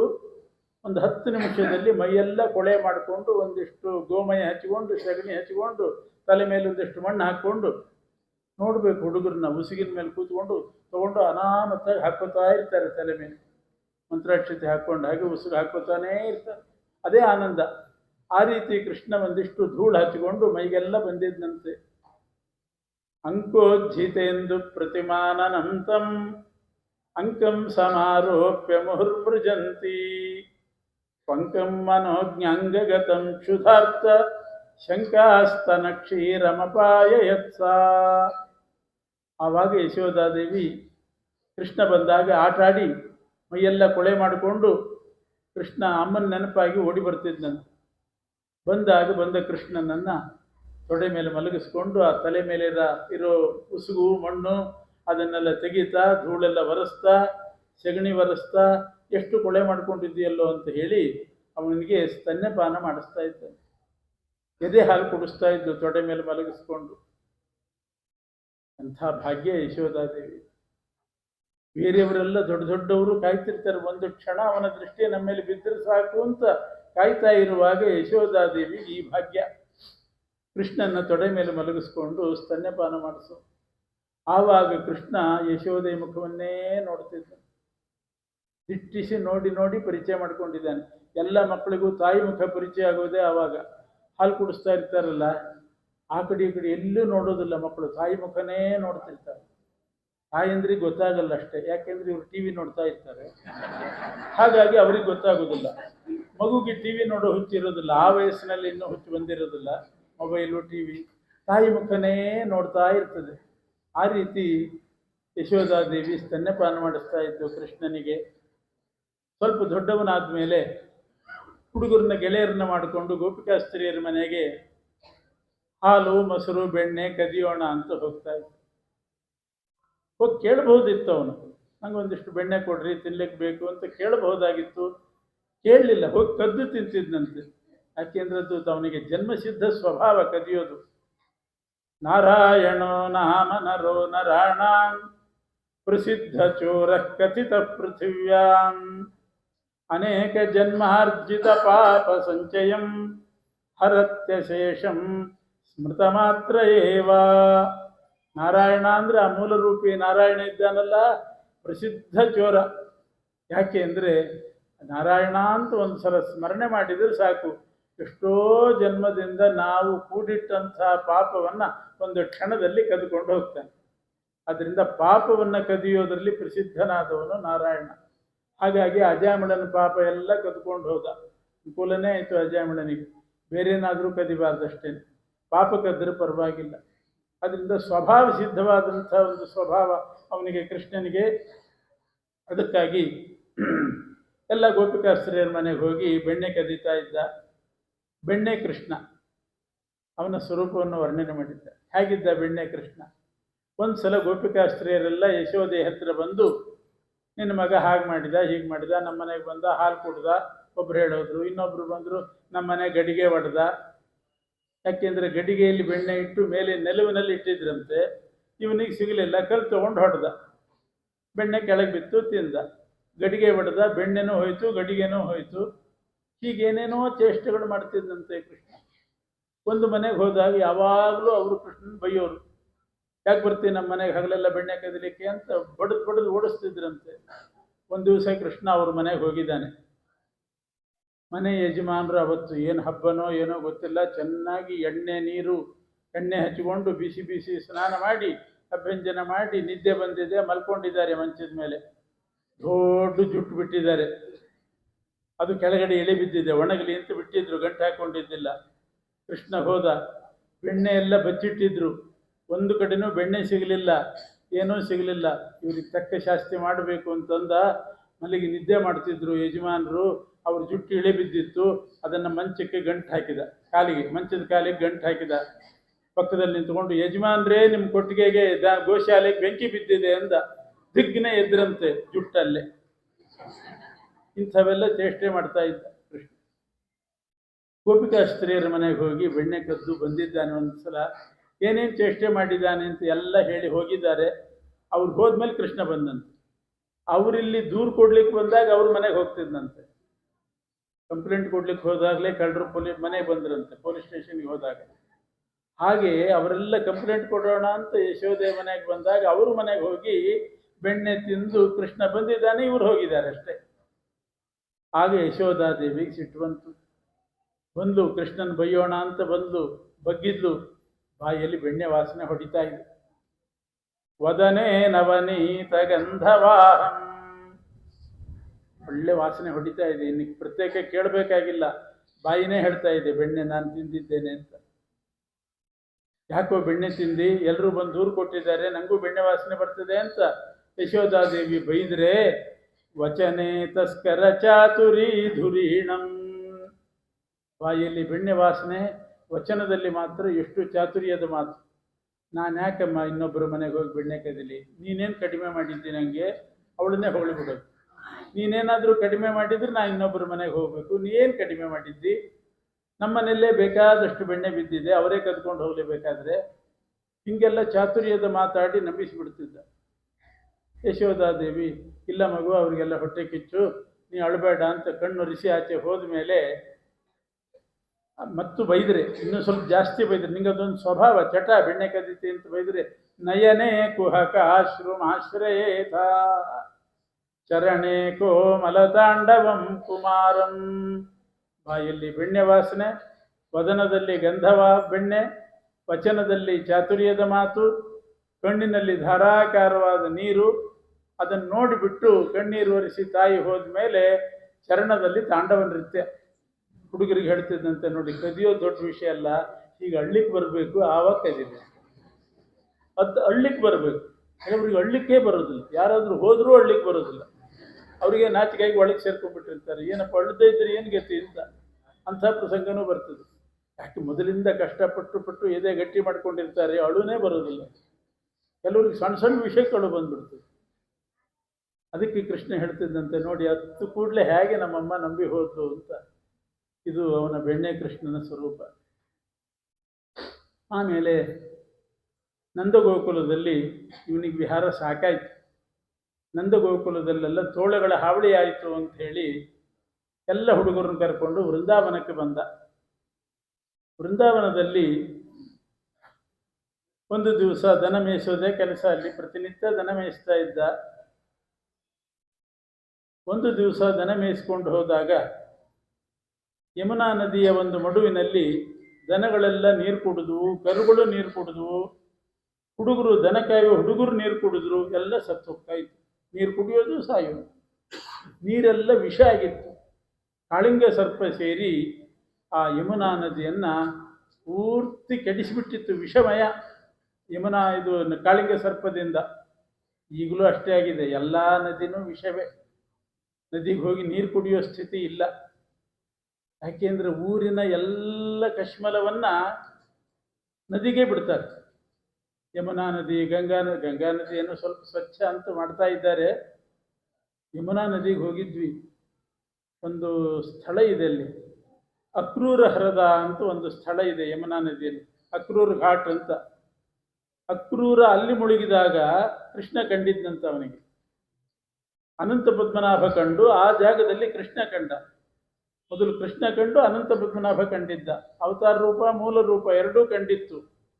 ಅದಕ್ಕೆ ಕೆಲವರು ಅಲ್ಲೇ ಹೋಗಿ ಮುಳುಗ್ತಾರೆ, ನಮಗೂ ಕಾಣಿಸಿದ್ರು ಕಾಣಿಸ್ಲಿ ಅಂತ. ಏನು ಮಾಡಿದ್ರು ಕಾಣಿಸಲ್ಲ.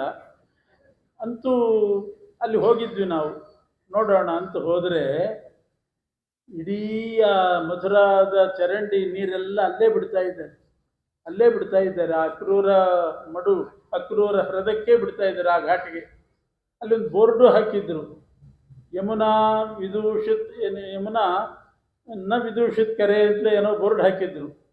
ಅಲ್ಲಿ ಅದ್ರ ಪಕ್ಕದಲ್ಲೇ ಡ್ರೈನೇಜ್ ವಾಟರ್. ಆ ರೀತಿ ಯಮುನಾ ನದಿ ಆವಾಗಲೇ ಕೃಷ್ಣನ ಕಾಲದಲ್ಲಿ ಕಾಳಿಂಗ ಸರ್ಪದ ವಿಷದಿಂದ ಅದು ಕಲುಷಿತವಾಗಿ ಹೋಗಿತ್ತು.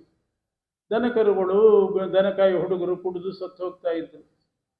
ಕೃಷ್ಣನಿಗೆ ಗೊತ್ತಾಯ್ತು ಇದು ಕಾಳಿಂಗ ಸರ್ಪದ ವ್ಯಾಪಾರ ಅಂತ. ಅದಕ್ಕೆ ಆ ಕಾಳಿಂಗ ಸರ್ಪವನ್ನು ದಮನ ಮಾಡಬೇಕು, ಅಲ್ಲಿಂದ ಓಡಿಸ್ಬೇಕು.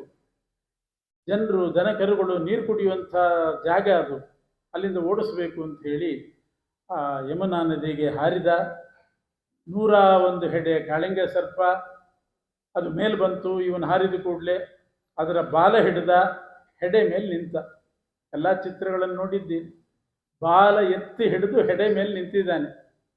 ಯಾಕೆಂದರೆ ಹೆಡೆ ತುಳಿದ, ಬಾಲ ಎತ್ತಿ ಹಿಡಿದ. ವಿಷಕಾರಿದ್ದು ಹೆಡೆ, ಅದನ್ನು ತುಳಿದ. ಬಾಲ ಏನೂ ಮಾಡಿಲ್ಲ, ಎತ್ತಿ ಹಿಡಿದ. ಯಥಾಪರಾಧಂ ಖಲು ದಂಡಧತ್ತ. ಅಪರಾಧಕ್ಕೆ ಸರಿಯಾಗಿ ಶಿಕ್ಷೆ ಕೊಡ್ತಾನೆ. ಬಾಲ ಏನು ಮಾಡಿದೆ ಪಾಪ, ಅದನ್ನು ಎತ್ತಿ ಹಿಡ್ದ. ವಿಷಕಾರಿದ್ದು ಹೆಡೆ ಅಂತ ಅದ್ರ ಮೇಲೆ ನಿಂತಿದ್ದಾನೆ ತುಳಿದು.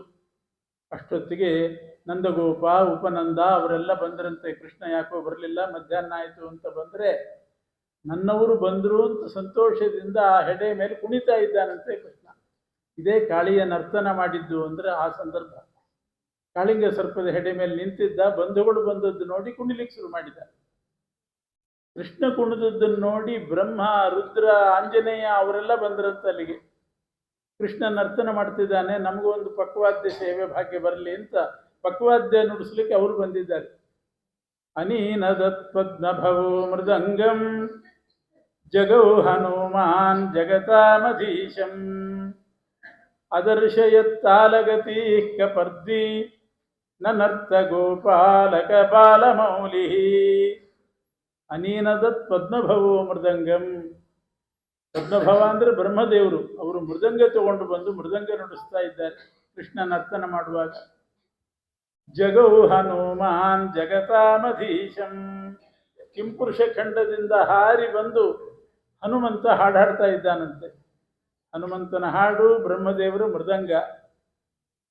ಕೈಲಾಸದಿಂದ ರುದ್ರದೇವರು ಬಂದು ಅದರ ಶಯತ್ತಾಲಗತಿ ಕಪರ್ದಿ ತಾಳ ಹಾಕ್ತಾ ಇದ್ದಾರಂತೆ. ರುದ್ರದೇವರ ತಾಳ, ಬ್ರಹ್ಮದೇವರ ಮೃದಂಗ, ಹನುಮಂತನ ಹಾಡು, ಕೃಷ್ಣನ ನರ್ತನ. ಎಲ್ಲ ಬಂದು ಗೋಪಿಕಾ ಇವರು ಗೊಲ್ಲರು ಎಲ್ಲ ಜನ ಕರುಗಳು ನಿಂತು ಆ ನರ್ತನ ನೋಡ್ತಾ ಇದ್ದಾರೆ ಆನಂದದಿಂದ. ಎಂಥ ರಂಗಸ್ಥಳ! ಸುತ್ತಲೂ ಯಮುನಾ ನದಿ ನೀರು, ಮಧ್ಯದಲ್ಲಿ 101 ಹೆಡೆಯ ಸರ್ಪ, ಆ ಹೆಡೆ ಮೇಲೆ ಕೃಷ್ಣ ನಿಂತು ನರ್ತನ ಮಾಡ್ತಾ ಇದ್ದಾನೆ. ಬ್ರಹ್ಮದೇವರ ಮೃದಂಗ. ಯಾರು ಸರ್ವೋತ್ತಮರು? ಪಕ್ಕವಾದ್ಯಕ್ಕೆ ಬಂದವರು ಸರ್ವೋತ್ತಮರ ಅಥವಾ ಪ್ರಧಾನ ಇರ್ತಾರಲ್ಲ ಅವರ? ಪ್ರಧಾನ ನರ್ತನ ಮಾಡಿದವನು ಕೃಷ್ಣ. ಇವರೆಲ್ಲ ಮೃದಂಗ ಹಾಡು ಹಾಡ್ಲಿಕ್ಕೆ ಬಂದವರು, ಇವರೆಲ್ಲ ಗೌಣರು. ಸರ್ವೋತ್ತಮ ಶ್ರೀಹರಿ. ಇದು ಒಂದು ಸಾಕು, ಕೃಷ್ಣ ಸರ್ವೋತ್ತಮ ಅಂತಲ್ಲಿಕ್ಕೆ. ಬ್ರಹ್ಮದೇವರ ಪಕ್ಕವಾದ್ಯ ಸೇವೆ, ರುದ್ರದೇವರದ್ದು ತಾಳ, ಹನುಮಂತನ ಹಾಡು. ಒಂದ್ಸಲ ಇದನ್ನು ಹೇಳಿದಾಗ ಒಬ್ಬರು ಕೇಳಿದರು, ಹನುಮಂತನಿಗೆ ಹಾಡು ಹಾಡ್ಲಿಕ್ಕೆ ಬರ್ತದೇನ್ರಿ ಅಂತ. ಏನು ತಮ್ಮದೇ ಬರ್ತದೆ ಅಂತ ತಿಳ್ಕೊಂಡಿದ್ರು. ಹನುಮಂತನಿಗೆ ಹಾಡ್ಲಿಕ್ಕೆ ಬರ್ತದ? ಹಾರ್ತಾನೆ ಬೇಕಾರೆ ಅವನು, ಮರದಿಂದ ಮರಕ್ಕೆ ಹಾರ್ತಾನೆ. ಕೋತಿ ಕಪಿ ಹಾಡ್ತಾನ ಅಂತ. ಒಂದು ಕಥೆ ಹೇಳಿದೆ ನಾನು. ಒಂದ್ಸಲ ರಾಮದೇವರು ಲಂಕಾಪಟ್ಟಣದಲ್ಲಿ ರಾವಣ ಕುಂಭಕರ್ಣನ ಸಂಹಾರ ಮಾಡಿ ಅಯೋಧ್ಯೆಗೆ ಬಂದರಲ್ಲ. ಅಯೋಧ್ಯೆಗೆ ಬಂದಾಗ ಅಲ್ಲಿ ಭರತ ದೊಡ್ಡ ಸಭೆ ಏರ್ಪಾಡು ಮಾಡಿದ್ದ. ರಾಮ ಹೊಸದಾಗಿ ಬಂದಿದ್ದಾನೆ, ಕಾಡಿನಿಂದ ವನವಾಸ ಮುಗಿಸಿ ಬಂದಿದ್ದಾನೆ, ಅವನಿಗೆ ಪಟ್ಟಾಭಿಷೇಕ ಅಂತ ಬಹಿರಂಗ ಸ್ಥಳದಲ್ಲಿ ದೊಡ್ಡ ಪೆಂಡಾಲ್ ಹಾಕಿ ಅಲ್ಲಿ ರಾಮದೇವರ ಪಟ್ಟಾಭಿಷೇಕ. ಎಲ್ಲ ಹಾಸುಗಲ್ಲುಗಳಿತ್ತು, ಅಲ್ಲೆಲ್ಲ ಕೂತಿದ್ದಾರೆ. ಪಟ್ಟಾಭಿಷೇಕ ಒಂದು ಸ್ಟೇಜ್ ಹಾಕಿ ಪಟ್ಟಾಭಿಷೇಕ. ರಾಮದೇವರಿಗೆ ವನವಾಸದಿಂದ ಬಂದು ಪಟ್ಟಾಭಿಷೇಕ ಆಗುವಾಗ ತುಂಬೂರು, ನಾರದರು ಎಲ್ಲರೂ ಬಂದಿದ್ರು. ತಮ್ಮ ನಾರದರು ವೀಣೆ ಹಿಡ್ಕೊಂಡು ಬಂದಿದ್ರು, ನಾರದರು ತುಂಬೂರು ತಂಬುರಿ ತಗೊಂಡು ಅವರು ಬಂದಿದ್ರು, ತಾಳ ಎಲ್ಲ ಇದನ್ನೆಲ್ಲ ತಗೊಂಡೇ ಬಂದಿದ್ರು. ಎದೂರು ಸಾಲಿನಲ್ಲಿ ಕೂತಿದ್ರು ನಾರದ, ತುಂಬೂರು ಇವರೆಲ್ಲ. ಪಟ್ಟಾಭಿಷೇಕ ಮಹೋತ್ಸವ ನಡೀತು. ಆಮೇಲೆ ಭರತ ರಾಮದೇವರೇ ಹೇಳಿದ್ರಂತೆ, ನಾರದ್ರೆ ನನ್ನ ಪಟ್ಟಾಭಿಷೇಕ ಮಹೋತ್ಸವ ಇಷ್ಟು ಜನ ಸೇರಿದ್ದಾರೆ, ನಿಮ್ಮಿಂದ ಒಂದೇನಾದರೂ ಒಂದು ಸಂಗೀತ ಆಗಲಿ ಅಂತ ಹೇಳಿದ್ನು. ಸಂಗೀತ ಸೇವಾ ಮೌಧಾರ್ಯ ಸಂಗೀತ ಆಗಲಿ ಅಂತ. ನಾರದರು ಎದ್ದು ಒಂದ್ಸಲ ಆಡಿಯನ್ಸ್ ನೋಡಿದ್ರಂತೆ, ಹಿಂದುಗಡೆ ನೋಡಿದರು. ಮೊದಲು ಸಾಲಲ್ಲಿ ಕೂತಿದ್ರು, ಹಿಂದೆ ನೋಡಿದರು. ಇದ್ದರು ಅಯೋಧ್ಯೆ ಪ್ರಜೆಗಳು, ಅವರೆಲ್ಲ ಇದ್ದರು. ಆದರೂ ಕೋತಿಗಳೇ ಜಾಸ್ತಿ ಇದ್ದರು. ಯಾಕೆ ಅಂದರೆ ಈ ಸಮುದ್ರ ಸೇತುವೆ ಕಟ್ಟಲಿಕ್ಕೆ ಬಂದಂಥ ಕಪಿಗಳೆಲ್ಲ ಸೇರಿದ್ದು. ಅವೇ ಮೇಲೆ ಇಣಿಕಿ ನೋಡೋದು, ಎದ್ದೆದ್ದು ಕೂಡೋದು ಮಾಡ್ತಿದ್ದು, ಅವೇ ಕಣ್ಣಿಗೆ ಬಿದ್ದು. ನಾರದರು ಹೇಳಿದ್ರಂತೆ, ಪ್ರಭು ರಾಮಚಂದ್ರ, ಕಪಿಗಳೇ ಜಾಸ್ತಿ ಇದ್ದಾರೆ, ಈ ಸಭೆಯಲ್ಲಿ ನಾನೇನು ಹಾಡಲಿ? ಯಾರಾದರೂ VIP ಬಂದಾಗ ಪ್ರಾರ್ಥನೆ ನಾರದರಿಂದ ಅಂತ ಪ್ರಿಂಟ್ ಮಾಡಿಬಿಡು, ಬೇಕಾದ್ರೆ ಹಾಡ್ತೀನಿ. ಈ ಕಪಿಗಳ ಮುಂದೆ ನಾನೇನು ಹಾಡಲಿ ಅಂತಂದ್ರು. ರಾಮ ಅಂದ, ಹಾಗಾದ್ರೆ ನಾರದರೆ ಬೇಡ, ನಿಮಗೆ ಮೂಡಿಲ್ದಿದ್ರೆ ಬೇಡ, ಕಪಿಗಳ ಮುಂದೆ ಏನು ಹಾಡೋದು ಅಂತೀರಿ, ಬೇಡ, ಕೂಡ್ರಿ ನೀವು, ಹನುಮಂತ ಇದ್ದಾನೆ ಹಾಡ್ತಾನೆ. ಅಷ್ಟು ಹೇಳಿದ ಕೂಡಲೇ ಹಾಡು ಶುರುವೇ ಆಯ್ತಂತೆ ಹನುಮಂತನ ಬಾಯಿಂದ. ಹಾಡ್ತಾನೇ ಇದ್ದ, ಕರೆಂಟ್ ಬಂದ ಕೂಡಲೇ ಕೇಳಿಸ್ತದಲ್ಲ ಹಾಗೆ ಹಾಡ್ತಾನೇ ಇದ್ದ. ರಾಮ ಹೇಳಿದ ಕೂಡಲೇ ಜೋರಾಯ್ತು ಅಷ್ಟೇ ಧ್ವನಿ. ಹಾಡಿದರೆ ಏನು ಹಾಡು, ಹನುಮಂತನ ಹಾಡು ಅದ್ಭುತವಾಗಿ ಹಾಡಿದ್ದು. ನಮ್ಮ ಹಾಡ್ತಾ ಇದ್ದಾಗ ಎಲ್ಲರೂ ಮೈಮರೆತು ಬಿಟ್ಟರು. ಮೈಮರೆತರು ನಾರದರು ಮೈಮರೆತರು. ಈ ಸಂಗೀತಕ್ಕೆ ಹೋದವರಿಗೆ ಒಂದು ಹುಚ್ಚಿರ್ತದೆ. ಅವರು ಸಂಗೀತ ಹಾಡೋರು ಹಾಡ್ತಿರ್ತಾರೆ, ತಾವು ತಾಳ ಹಾಕಬೇಕು ತೊಡೆ ಮೇಲೆ. ಬರ್ತದೋ ಬಿಡ್ತದೋ ಅಂತೂ ಅಷಡ್ ಹಾಡ ಹಾಕ್ತಿರ್ತಾರೆ. ನಾರದರು ಹನುಮಂತ ಹಾಡುವಾಗ ಅವರು ಸಂಗೀತಜ್ಞರೇ, ತಾಳ ಹಾಕಬೇಕು ಅಂತ ಅನಿಸ್ತಿತ್ತು. ಆದರೆ ತಂಬೂರಿ ತೊಡೆ ಮೇಲೆ ಇಟ್ಕೊಂಡು ಕೂತಿದ್ರು. ತಾಳ ಹಾಕೋದು ಹೇಗೆ, ಡಿಸ್ಟರ್ಬ್ ಆಗುತ್ತೆ. ಆ ತಂಬೂರಿ ತೆಗೆದು ಪಕ್ಕದ ಹಾಸು ಬಂಡೆ ಇತ್ತು, ಅಲ್ಲಿಟ್ಟರು, ಕಲ್ ಮೇಲಿಟ್ಟರು. ತಾಳ ಹಾಕ್ಕೊಂಡು ಕೂತ್ಕೊಂಡ್ರು. ಹಾಡು ಮುಂದುವರಿತು. ಎಲ್ಲರ ಹೃದಯ ಕರಗಿತು, ಕಣ್ಣೀರು ಬಂತು. ಅಷ್ಟು ಚೆನ್ನಾಗಿ ಹಾಡಿದರು ಹನುಮಂತ ದೇವರು. ಇವ್ರದ್ದೆಲ್ಲ ಹೃದಯ ಕರಗುವಾಗ ಕಲ್ಲೂ ಕರಗಿತ್ತಂತೆ, ಅಷ್ಟು ಚೆನ್ನಾಗಿ ಹಾಡಿದ್ದಾರೆ. ಆಮೇಲೆ ಹಾಡು ಮುಗಿದ ಮೇಲೆ ಅಂಕಿತ ಬಂತು. ಹಾಡು ಮುಗೀತು. ಒಂದು 5 ನಿಮಿಷ ಆದಮೇಲೆ ಎಲ್ರಿಗೂ ಎಚ್ಚರಿಕೆ ಬಂತು. ವೈಕುಂಠಕ್ಕೆ ಹೋದಂಗೆ ಆಗಿತ್ತು ಅವತ್ತು, ವೈಕುಂಠ ಏಕಾದಶಿ. ಎಚ್ಚರಿಕೆ ಆಯಿತು, ಇನ್ನು ಹೋಗೋಣ ಅಂತ, ಮುಗಿತಲ್ಲ ಕಾರ್ಯಕ್ರಮ, ಹೋಗೋಣ ಅಂತ ಎಲ್ಲರೂ ಹೊರಡ್ತಾ ಇದ್ದಾರೆ. ನಾರದರು ಕೂಡ ರಾಮದೇವರಿಗೆ ನಮಸ್ಕಾರ ಹಾಕಿ ಹೋಗಿ ಬರ್ತೇನೆ ಅಂತ ವೀಣೆ ಎತ್ಕೊಳ್ಳಿಕ್ಕೆ ಹೋಗ್ತಾ ಇದ್ದಾರೆ. ವೀಣೆನೇ ಬರ್ತಾ ಇತ್ತು. ಕಲ್ಲಿನ ಮೇಲೆ ಇಟ್ಬಿಟ್ಟಿದ್ರು ಮೈ ಮರೆತು. ಇವರ ಹೃದಯ ಕರಗಿದಾಗ ಕಲ್ಲು ಕರಗಿತ್ತು, ಹಾಡು ನಿಂತಾಗ ಕಲ್ಲು ಗಟ್ಟಿ ಆಯಿತು, ವೀಣೆ ಕಲ್ಲಿನಲ್ಲಿ ಫಿಕ್ಸ್ ಆಯಿತು. ಸಕ್ಕರೆ ಪಾಕದಲ್ಲಿ ಶೇಂಗಾ ಹಾಕಿದರೆ, ಬೆಲ್ಲದ ಪಾಕ ಮಾಡಿ ಶೇಂಗಾ ಹಾಕಿ ಅದು ತಣ್ಣಗಾದ್ಮೇಲೆ ಅದರಲ್ಲೇ ಫಿಕ್ಸ್ ಆಗಿಬಿಡ್ತದೆ. ಅದು ಹಂಗಾಯಿತು. ಏನು ಮಾಡ್ತಾರೆ, ಎತ್ತುತ್ತಾರೆ, ವೀಣೆ ಕಲ್ಲಲ್ಲಿ ಫಿಕ್ಸ್ ಆಗಿ ಹೋಗಿದೆ. ಅವರಿಗೆ ಅದು ಅಂದಾಜೇ ಇಲ್ಲ, ಕಲ್ಲು ಕರಗ್ತದೆ ಆಮೇಲೆ ಪುನಃ ಗಟ್ಟಿ ಆಗ್ತದೆ ಅಂತ ಕಲ್ಪನೆಯೂ ಇಲ್ಲ. ಕಲ್ಲಿನ ಮೇಲೆ ಇಟ್ಟುಬಿಟ್ಟಿದ್ರು, ಹಾಡು ಪರಾಕಾಷ್ಠೆ ಮುಟ್ಟಿದಾಗ ಕಲ್ಲು ಕರಗಿತು, ವೀಣೆ ಅಲ್ಲೇ ಸಿಗಾಕೊಂಡಿತು. ಯಾರಾದರೂ ನೋಡಿದರೆ ಅಂತ ಸ್ವಲ್ಪ ಅವಮಾನ, ಬೇರೆ ವೀಣೆ ಕಳ್ಕೊಂಡು ಹೋಗ್ಬೇಕಾಗ್ತದೆ, ಅವಮಾನ ಆಗ್ತದೆ ಅಂತ ಕೂಡಲೇ ಸ್ಫೂರ್ತಿಯಿಂದ ಹೇಳಿದ್ರಂತೆ ನಾರದರು. ಕಾರ್ಯಕ್ರಮ ಮುಗಿದಿಲ್ಲ, ಎಲ್ಲರೂ ಕೂಡ್ರಿ, ಇನ್ನೂ ಕೂಡ್ರಿ ಅಂತಂದು. ಕಾರ್ಯಕ್ರಮ ಇನ್ನೂ ಮುಗಿದಿಲ್ಲ, ಎಲ್ಲರೂ ಕೂಡಬೇಕು ಅಂತ. ಆಯಿತು ಅಂತ, ಇನ್ನೇನಿದೆಯೋ ಏನೋ ಅಂತ, ಕಾರ್ಯಕ್ರಮ ಮುಗಿದಿಲ್ಲ ಅಂದರೆ ಎಲ್ಲರೂ ಕೂತರು. ಕೂತ ಮೇಲೆ ನಾರದರು ಹೇಳಿದ್ರಂತೆ, ರಾಮಚಂದ್ರ ಪ್ರಭು ಶ್ರೀರಾಮ, ನಾರದ್ರೆ ರಾಮ ಹೇಳಿದ ಅಂತ ನೀವು ಒಂದು ಹಾಡು ಹಾಡಿದ್ದೀರಿ, ನಮಗೆ ತೃಪ್ತಿ ಇಲ್ಲ. ಎಲ್ಲರ ಪರವಾಗಿ ನಾನು ಹೇಳ್ತಿದ್ದೀನಿ, ಇನ್ನೊಂದು ಹಾಡಬೇಕು ನೀವು, ಒನ್ಸ್ ಮೋರ್. ಹೌದೌದು ಅಂದ್ರು ಆಗ ಎಲ್ಲರೂ ಕೂಡ. ಯಾಕೆ ಅಂತ ಯಾರಿಗೂ ಗೊತ್ತಿಲ್ಲ. ಇನ್ನೊಂದು ಹಾಡು ಹಾಡಬೇಕು ಅಂದಾಗ ಎಲ್ಲರೂ ಒಪ್ಪಿದ್ರು. ಮತ್ತೊಂದು ಸಲ ಹಾಡು ಇರ್ತದೆ, ಮತ್ತೆ ಹಾಡು ಶುರು ಮಾಡಿದರು ಹನುಮಂತ ದೇವರು. ಎಲ್ಲರೂ ಮೈಮರೆದು ಆಸ್ವಾದನೆ ಮಾಡ್ತಾ ಇದ್ದಾರೆ. ನಾರದರು ಮಾತ್ರ ಆ ಹಾಡು ಆಸ್ವಾದನೆ ಮಾಡೋ ಹಾಗಿಲ್ಲ, ಕಲ್ಲು ನೋಡ್ತಾ ಕೂತಿದೆ. ಎಲ್ಲಿಯಾದರೂ ಮೈ ಮರೆತು, ಇವರು ಮೈ ಮರೆತು ಬಿಟ್ಟರೆ ಮತ್ತೆ ಕಲ್ಲು ಫಿಕ್ಸ್ ಆಗ್ತದೆ, ಗಟ್ಟಿ ಆಗ್ತದೆ. ಕಲ್ಲೇ ನೋಡ್ತಾ ಕೂತಿದ್ರು, ಕರಗಿದ್ರೆ ಸಾಕು ಅಂತ. ಮತ್ತೆ ಕಲ್ಲು ಕರಗಿತು, ಮೊದಲು ವೀಣೆ ಎತ್ಕೊಂಡ್ರು, ಥ್ಯಾಂಕ್ಸ್ ಹೇಳಿ ಹೋದರು. ಹನುಮಂತನ ಹಾಡು ಅಂದರೆ ಇಂಥ ಹಾಡು. ನಾರದರು ಈ ಕೋತಿಗಳ ಮುಂದೆ ನಾನೇನು ಹಾಡಲಿ ಅಂತ ಹೇಳಿದ್ದಕ್ಕೆ ಕೋತಿಯಾಗಿ ಹನುಮಂತ ಹಾಡು ಹಾಡಿ ನಾರದರು ವೀಣೆನೇ ತಪ್ಪಿ ಹೋಗೋ ಹಾಗೆ ಮಾಡಿದ್ದಂತೆ ಅಂತ ಹೇಳ್ತಾರೆ. ಆ ರೀತಿ ಹನುಮಂತನ ಹಾಡು. ಅನೀನದತ್ಪದ್ಮಭವೋ ಮೃದಂಗಂ ಜಗೌ ಹನುಮಾನ್ ಜಗತಾಮಧೀಶಂ ಅದರ್ಶಯತ್ತಾಲಗತಿ ಕಪರ್ದಿ ನನರ್ಥ ಗೋಪಾಲಕ ಬಾಲಮೌಲಿ. ಆಮೇಲೆ ಕಾಡಿಗೆ ಬೆಂಕಿ ಹತ್ತಿತು. ಅವತ್ತು ಬಹುಶಃ ನೀರಿನಲ್ಲಿ ಆಟ ಆಡಿದ್ನಲ್ಲ ಕೃಷ್ಣ, ಮೈ ಬೆಚ್ಚಗಾಗಲಿ ಅಂತ ಇರ್ಬೇಕು. ಅವತ್ತು ರಾತ್ರಿನೇ ಕಾಡಿಗೆ ಬೆಂಕಿ ಹತ್ತಿತು. ಎಲ್ಲರೂ ಕೂಡ ಝಳಕ್ಕೆ ಎದ್ದು ಕೃಷ್ಣ ರಾಮ ಕೃಷ್ಣ ಅಂತ ಎಬ್ಬಿಸ್ತಾ ಇದ್ದಾರೆ, ಕಾಡಿಗೆ ಬೆಂಕಿ ಹತ್ತಿದೆ ಅಂತ. ಕೃಷ್ಣ ಹೇಳಿದೆ, ನೀವೇನು ಯೋಚನೆ ಮಾಡಬೇಡಿ, ಕಣ್ಣು ಮುಚ್ಚಿರಿ, ನಾನೆಲ್ಲ ಉಪಾಯ ಮಾಡ್ತೇನೆ ಅಂತ ಎಲ್ಲರೂ ಕಣ್ಣು ಮುಚ್ಚಿಸಿದ.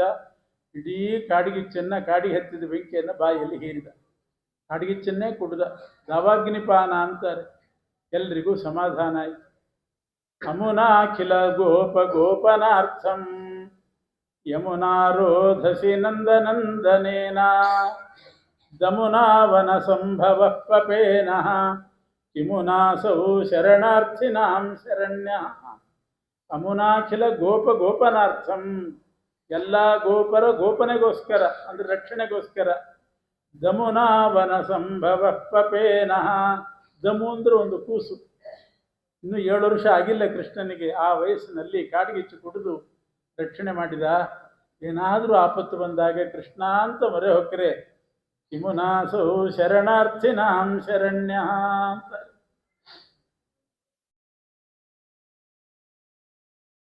ಆಮೇಲೆ ಗೋವರ್ಧನೋದ್ಧಾರಿ ಕೃಷ್ಣ, ಅವನು ಹೇಳಲೇಬೇಕು. ಒಂದ್ಸಲ ಗೊಲ್ಲರೆಲ್ಲ ಸೇರಿ ಇಂದ್ರದೇವರಿಗೆ ಪೂಜೆ ಮಾಡಬೇಕು ಅಂತ ಹೊರಟಿದ್ರು. ಕೃಷ್ಣ ಅಂದ, ಇಂದ್ರನಿಗೆ ಯಾಕೆ ಮಾಡ್ತೀರಿ, ಗೋವರ್ಧನಕ್ಕೆ ಮಾಡ್ರಿ ಅಂತಂದ. ಅದು ನಮಗೆ ಆಶ್ರಯ ಕೊಟ್ಟಿದೆ, ಬೇಕಾದಷ್ಟು ಹುಲ್ಲು ಎಲ್ಲ ಬೆಳೆಯೋದಲ್ಲಿ. ಎಲ್ಲರೂ ಸೇರಿ ಗೋವರ್ಧನಕ್ಕೆ ಪೂಜೆ ಮಾಡಿದರು. ಇಂದ್ರನಿಗೆ ಸಿಟ್ಟು ಬಂತು, ನನ್ನ ಪೂಜೆಯನ್ನು ತಪ್ಪಿಸಿದ್ರಲ್ಲ ಇವರು ಅಂತ. ಇಂದ್ರ ಪ್ರಳಯ ಕಾಲದ ಮೋಡಗಳನ್ನು ಕರೆದು ಆಜ್ಞೆ ಮಾಡಿದನಂತೆ, ಈ ನಂದಗೋಕುಲದವರ ಆಸ್ತಿ ಪಾಸ್ತಿ ಎಲ್ಲ ಕೊಚ್ಚಿ ಹೋಗಬೇಕು, ನೀರಿನಲ್ಲಿ ಎಲ್ಲ ಸರ್ವನಾಶ ಆಗಬೇಕು, ಆ ರೀತಿ ಮಳೆ ಬರಬೇಕು, ಪ್ರಳಯ ಕಾಲದಲ್ಲಿ ಮಳೆ ಬರ್ತದೆ, ಹಾಗೆ ಬರಬೇಕು ಅಂತ ಆಜ್ಞೆ ಮಾಡಿದ ಇಂದ್ರ. ಕೃಷ್ಣನ ಪ್ರಭಾವ ಏನು ಅಂತ ಮರೆತು ಬಿಟ್ಟಿದ್ದ ತಾತ್ಕಾಲಿಕವಾಗಿ. ಮೋಡಗಳಿಂದ, ಪ್ರಳಯ ಕಾಲದ ಮೋಡಗಳಿಂದ ಮಳೆ ಶುರುವಾಯಿತು. ಪ್ರವಾಹ ಬರ್ತಾ ಇದೆ. ಎಲ್ಲರೂ ಕೃಷ್ಣನ ಹತ್ರ ಬಂದರು. ಕೃಷ್ಣ, ಇಂದ್ರನಿಗೆ ಮಾಡುವ ಪೂಜೆಯನ್ನು ತಪ್ಪಿಸಿ ಗೋವರ್ಧನಕ್ಕೆ ಮಾಡಿಸಿದಿ, ಅದರಿಂದ ಇಂದ್ರ ಸಿಟ್ಟಾಗಿ ಮಳೆ ಸುರಿಸ್ತಾ ಇದ್ದಾನೆ, ಈಗ ನಮ್ಮ ಗತಿ ಏನು ಅಂತ ಕೇಳಿದರು. ಯೋಗಕ್ಷೇಮಂ ವಹಾಮ್ಯಹಂ ಅಂತ ಅಂದ. ನಿಮ್ಮ ಯೋಗಕ್ಷೇಮ ಎಲ್ಲ ನಾನು ನೋಡ್ಕೋತೀನಿ ಅಂತ ಹೇಳಿ ಗೋವರ್ಧನವನ್ನೇ ಕಿತ್ತಿ ಛತ್ರಿ ಹಿಡಿದಂತೆ ಹಿಡಿದಂತೆ, ಎಡಗೈಯಲ್ಲಿ ಕಿರಿಬೆರಳಲ್ಲಿ ಗೋವರ್ಧನ ಪರ್ವತವನ್ನು ಛತ್ರಿ ಹಿಡಿದಂತೆ ಹಿಡಿದಿದ್ದಾನೆ. 7 ದಿವಸ ಮಳೆ ಬಂದರೂ ಅಲ್ಲಾಡ್ಲಿಲ್ಲಂತೆ ಕೃಷ್ಣನ ಕೈ. 7 ದಿವಸ ಹಾಗೇ ಹಿಡಿದಿದ್ದಾನೆ. ಒಬ್ಬೊಬ್ಬರು ಒಂದೊಂದು ದೃಷ್ಟಿಯಿಂದ ಕೃಷ್ಣನ್ ನೋಡಿದ್ದ. ಯಶೋಧಾದೇವಿಗೆ ಪರಮಾನಂದ, ನನ್ನ ಮಗ ಹೇಗೆ ಗೋವರ್ಧನ ಕಿತ್ತಿ ಎತ್ತಿ ಹಿಡಿದು ಛತ್ರಿಯಂತೆ ಹಿಡಿದು ಎಲ್ಲರನ್ನೂ ರಕ್ಷಣೆ ಮಾಡ್ತಿದ್ದಾನೆ ಅಂತ ಯಶೋಧೆಗೆ ಪರಮಾನಂದ. ಎಲ್ಲರನ್ನೂ ಹೋಗಿ ಕೇಳ್ತಿದ್ದಂತೆ, ಯಾರು ಗೋವರ್ಧನ ಎತ್ತಿದ ಹುಡುಗ ಯಾರ್ರಿ ಅಂತ ಕೇಳೋದು. ಯಾರಾದರೂ ಗೊತ್ತಿಲ್ಲ ಅಂದ್ರೆ ನನ್ನ ಮಗನೇ ಅಂತ ಪರಿಚಯ ಮಾಡ್ಕೊತಿದ್ದೆ. ನನ್ನ ಮಗ ಎತ್ತಿ ಹಿಡಿದದ್ದು ಅಂತ ಎಲ್ರಿಗೂ ಗೊತ್ತಾಗಬೇಕು, ಅದಕ್ಕೆ ತಾನೇ ಹೋಗಿ ಕೇಳೋದು, ಯಾರು ಎತ್ತಿ ಹಿಡಿದದ್ದು ಅಂತ. ಗೊತ್ತಿಲ್ಲ ಅಂದ್ರೆ ನನ್ನ ಮಗ ಅಂತ ಹೇಳೋದು. ಆನಂದೇನ ಯಶೋದಯ, ಇಷ್ಟ ಆನಂದ ಯಶೋಧಾದೇವಿಗಾಗಿತ್ತು. ಇನ್ನು ಸಣ್ಣ ಸಣ್ಣ ಹೆಣ್ಣುಮಕ್ಕಳೆಲ್ಲ ಇದ್ರಂತೆ. ಅವರು ಆವಾಗಲೇ ಕಾಮಾವಿಷ್ಟರಾಗಿ, ಕಾಮಬಾಣ ಪೀಡಿತರಾಗಿ ಆಗಲೇ ಮನಸ್ಸಿನಲ್ಲಿ ಯೋಚನೆ ಮಾಡಿದ್ರಂತೆ, ನಾವು ಮುಂದೆ ಮದುವೆ ಮಾಡ್ಕೊಳ್ಳೋದಾದ್ರೆ ಇವನ್ನೇ ಮದುವೆ ಮಾಡ್ಕೋಬೇಕು ಅಂತ ಪ್ರತಿಯೊಬ್ಬರೂ ಯೋಚನೆ ಮಾಡಿದ್ರಂತೆ. ಯಾಕೆ ಅಂದರೆ ಪ್ರಸಂಗ ಬಂದರೆ ಬೆಟ್ಟ ಎತ್ತಲಿಕ್ಕೂ ತಯಾರು. ಅಡಿಕೆ ಬೆಟ್ಟ ಎತ್ತಲಾರ್ದವ್ರನ್ನ ಮದುವೆ ಮಾಡ್ಕೊಂಡ್ರಿ ಏನು, ಅಡಿಕೆ ಬೆಟ್ಟ ಎತ್ತಲಿಕ್ಕೆ ಶಕ್ತಿ ಇಲ್ಲ, ಉಪಯೋಗ ಇಲ್ಲ. ಗೋವರ್ಧನ ಬೆಟ್ಟ ಎತ್ತುವಂತಹ ಸಾಹಸಿಯನ್ನ ಮದುವೆ ಮಾಡ್ಕೋಬೇಕು. ಸಮದನಂ ಗೋಪಾಂಗನ ಆವಿಶ್ಚಿರಂ, ಕೃಷ್ಣನ ಸಮವಯಸ್ಕ ಹುಡುಗರು. ಸಾಸೂಯಂ ಗೋಪಕುಮಾರ ಕೈಹಿ, ಅವರಿಗೆಲ್ಲ ಅಸೂಯೆ. ಕೃಷ್ಣ ಒಬ್ಬನೇ ಹೊತ್ತಿದ್ದಾನೆ, ನಮಗೊಂದು ಚಾನ್ಸ್ ಕೊಟ್ಟರೆ ನಾವು ಹೊರ್ತೀವಿ ಅಂತ. ಕೃಷ್ಣ ಕರೆದಂತೆ, ಯಾರಾದರೂ ಹಿಡಿಯೋದಾದ್ರೆ ಹಿಡೀರಿ ಅಂತ. ಎಲ್ಲರೂ ಹೋದ್ರು, ನಾವು ಹಿಡಿತೀವಿ ಅಂತ. ಸೊಡ್ಲು ಮಾಡಿದ ಕೂಡಲೇ ಅವರು ಮೂಳೆ ಮುರಿಯುವಷ್ಟಾಯ್ತಂತೆ. ಆಮೇಲೆ ಮತ್ತೆ ತಾನೇ ಹಿಡಿದ. ಎಷ್ಟು ಭಾರ ಇದೆ ಅಂತ ತೋರಿಸ್ಕೊಟ್ಟ. ಈಗ ಒಬ್ಬೊಬ್ಬರು ಒಂದೊಂದು ದೃಷ್ಟಿಯಿಂದ ನೋಡ್ತಾರೆ. ಸಾಶಂಕಂ ಗೋಪವೃದ್ಧೈ, ಊರು ಅಂದಮೇಲೆ ಎಲ್ಲರೂ ಇರ್ತಾರೆ, ವಯಸ್ಸಾದವರೆಲ್ಲ ಇದ್ರು. ಅವ್ರಿಗೆಲ್ಲ ಜೀವ ಭಯ ಮೊದಲು ಇರೋದಂತೆ, ವಯಸ್ಸಾದ್ಮೇಲೆ ಶುರುವಾಗ್ತದಂತೆ ಜೀವ ಭಯ. ಎಲ್ರಿಗೂ ಬರೋದು ಬಂದೇ ಬರ್ತದೆ, ಆದರೆ ಸಣ್ಣ ವಯಸ್ಸಲ್ಲಿ ಅದು ಯಾಕೋ ಭಯ ಇರೋದಿಲ್ಲ. ನಾನು ಚಿರಂಜೀವಿ ಅಂತ ತಿಳ್ಕೊಂಡಿರ್ತಾರೆ ಪ್ರತಿಯೊಬ್ಬರು. ವಯಸ್ಸಾದ್ಮೇಲೆ ಶುರುವಾಗ್ತದೆ, ನನಗೂ ಭಯ ಬರುತ್ತೆ ಏನೋ ಅಂತ.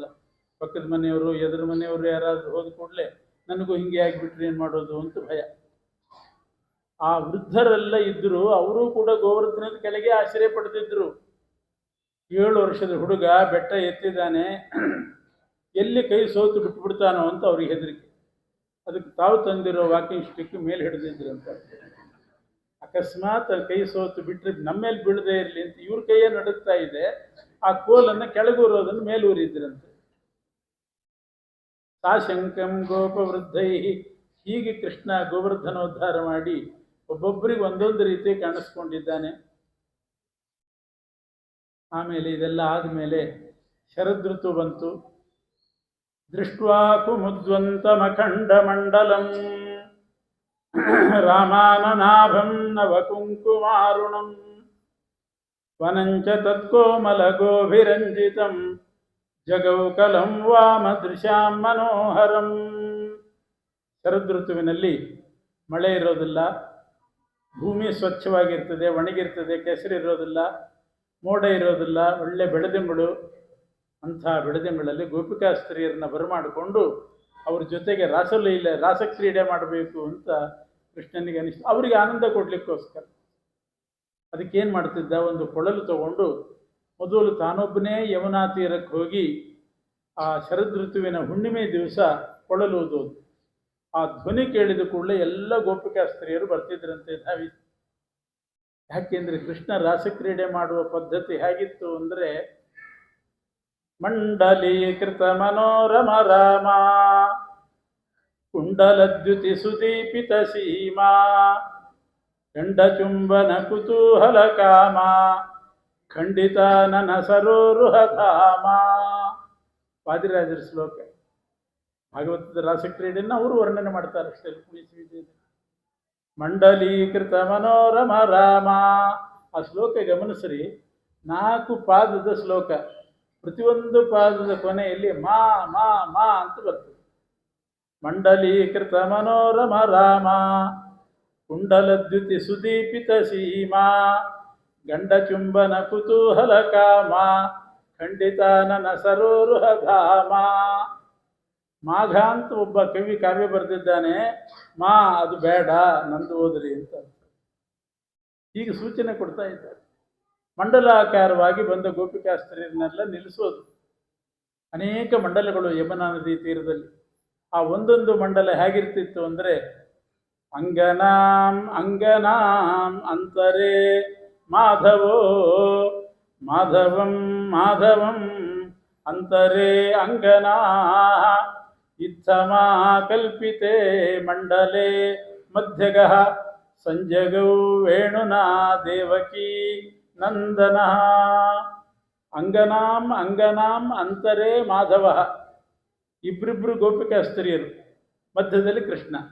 ಮತ್ತು ಆಚೀಚೆ ಗೋಪಿಕಾಸ್ತ್ರೀಯರು, ಮಧ್ಯದಲ್ಲಿ ಕೃಷ್ಣ. ಹೀಗೊಂದು ಮಂಡಲ. ಇನ್ನೊಂದು ಮಂಡಲ ಮಾಡಿರ್ತಿದ್ದಂತೆ ಮಾಧವಂ ಮಾಧವಂ ಅಂತರೇ ಅಂಗನಾ. ಆ ಕಡೆ ಈ ಕಡೆ ಕೃಷ್ಣ, ಮಧ್ಯದಲ್ಲಿ ಗೋಪಿಕಾಸ್ತ್ರೀ. ಆ ಕಡೆ ಈ ಕಡೆ ಗೋಪಿಕಾಸ್ತ್ರೀ, ಮಧ್ಯದಲ್ಲಿ ಕೃಷ್ಣ. ಇದೊಂದು ಮಂಡಲ. ಆಚೀಚೆ ಕೃಷ್ಣ, ಮಧ್ಯದಲ್ಲಿ ಗೋಪಿಕಾಸ್ತ್ರೀ. ಹೀಗೆ ಅನೇಕ ಮಂಡಲಗಳನ್ನು ಮಾಡಿ ಅದರ ಆ ಮಂಡಲದ ಮಧ್ಯದಲ್ಲಿ ಮತ್ತೆ ತಾನು ನಿಂತುಕೊಂಡು ವೇಣುಗಾನ ಮಾಡೋದು. ಅವನ ಸೌಂದರ್ಯ ನೋಡಬೇಕು. ಆವಾಗ ಎಷ್ಟು ಸುಂದರನಾಗಿ ಕಾಣಿಸ್ತಿದ್ದ. ಅಲಂಕಾರ ಮಾಡಿಕೊಂಡು ಬಂದು ಆ ರಾಸಕ್ರೀಡೆಗೆ ತೊಡಗ್ತಿದ್ದ. ಆ ಧ್ವನಿಯೂ ಅಂಥದ್ದು, ಮಧುರವಾದ ಧ್ವನಿ. ಅವನ ಸೌಂದರ್ಯವೂ ಹಾಗೇ ಇತ್ತು. ಅದನ್ನೆಲ್ಲ ನೋಡಿ ಎಲ್ಲ ಗೋಪಿಕಾಸ್ತ್ರೀಯರು ತಮ್ಮ ತಮ್ಮ ಕೆಲಸಗಳನ್ನೆಲ್ಲ ಬಿಟ್ಟಲ್ಲೇ ಬಿಟ್ಟು ಓಡಿ ಬರ್ತಿದ್ರಂತೆ. ಏನೇನು ಅರ್ಧ ಕೆಲಸ ಮಾಡಿದರೆ ಅಲ್ಲಿಂದ ಅಲ್ಲೇ ಬಿಡೋದು, ಓಡಿ ಬರೋದು.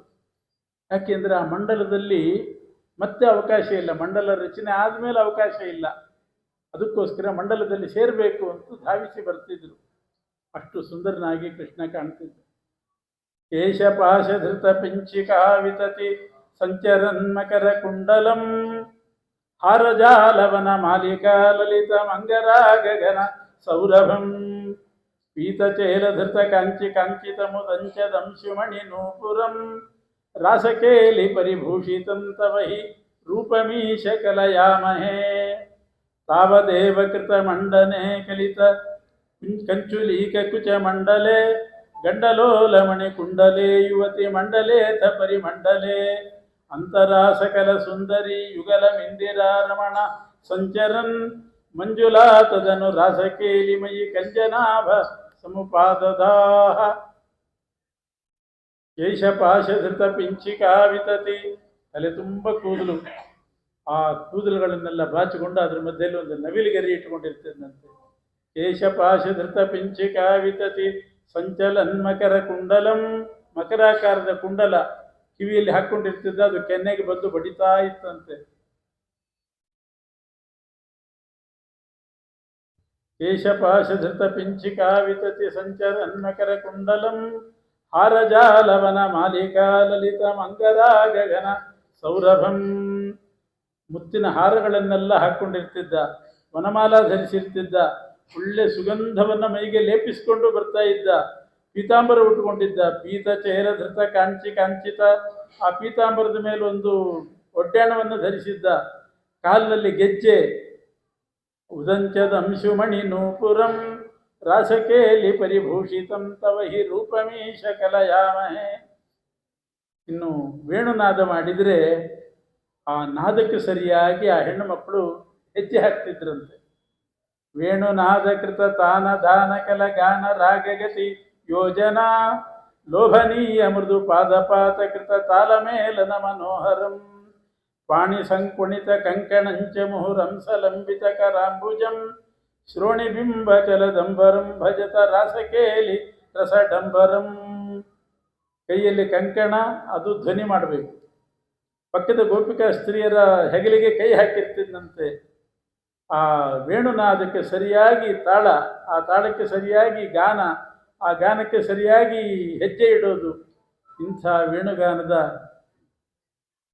ಆ ಆಸ್ವಾದದಲ್ಲಿ ಪಾಲ್ಗೊಳ್ಳಬೇಕು ಅಂತ ಎಲ್ಲರೂ ಕೂಡ ಬಂದು ಕೃಷ್ಣನ ಆ ವೇಣುಗೀತೆ, ವೇಣುಗೋಪಾಲ ಕೃಷ್ಣನನ್ನು ನೋಡಿ ಆನಂದಪಟ್ಟು ಹೋಗಿದ್ದಾರೆ. ಇದು ವೇಣುಗೋಪಾಲ ಕೃಷ್ಣನ ಚರಿತ್ರೆ. ಅದನ್ನೇ ಗೋಪಿಕಾಸ್ತ್ರೀಯರು ಯೋಚನೆ ಮಾಡ್ತಿದ್ರಂತೆ. ವಾಮಬಾಹು ಕೃತ ವಾಮ ಕಪೋಲೋ ಅಂತ ವೇಣುಗೀತ ಅಂತ ಒಂದಿದೆ ಭಾಗವತದಲ್ಲಿ. ಅದು ಬಹಳ ಸುಂದರವಾಗಿದೆ.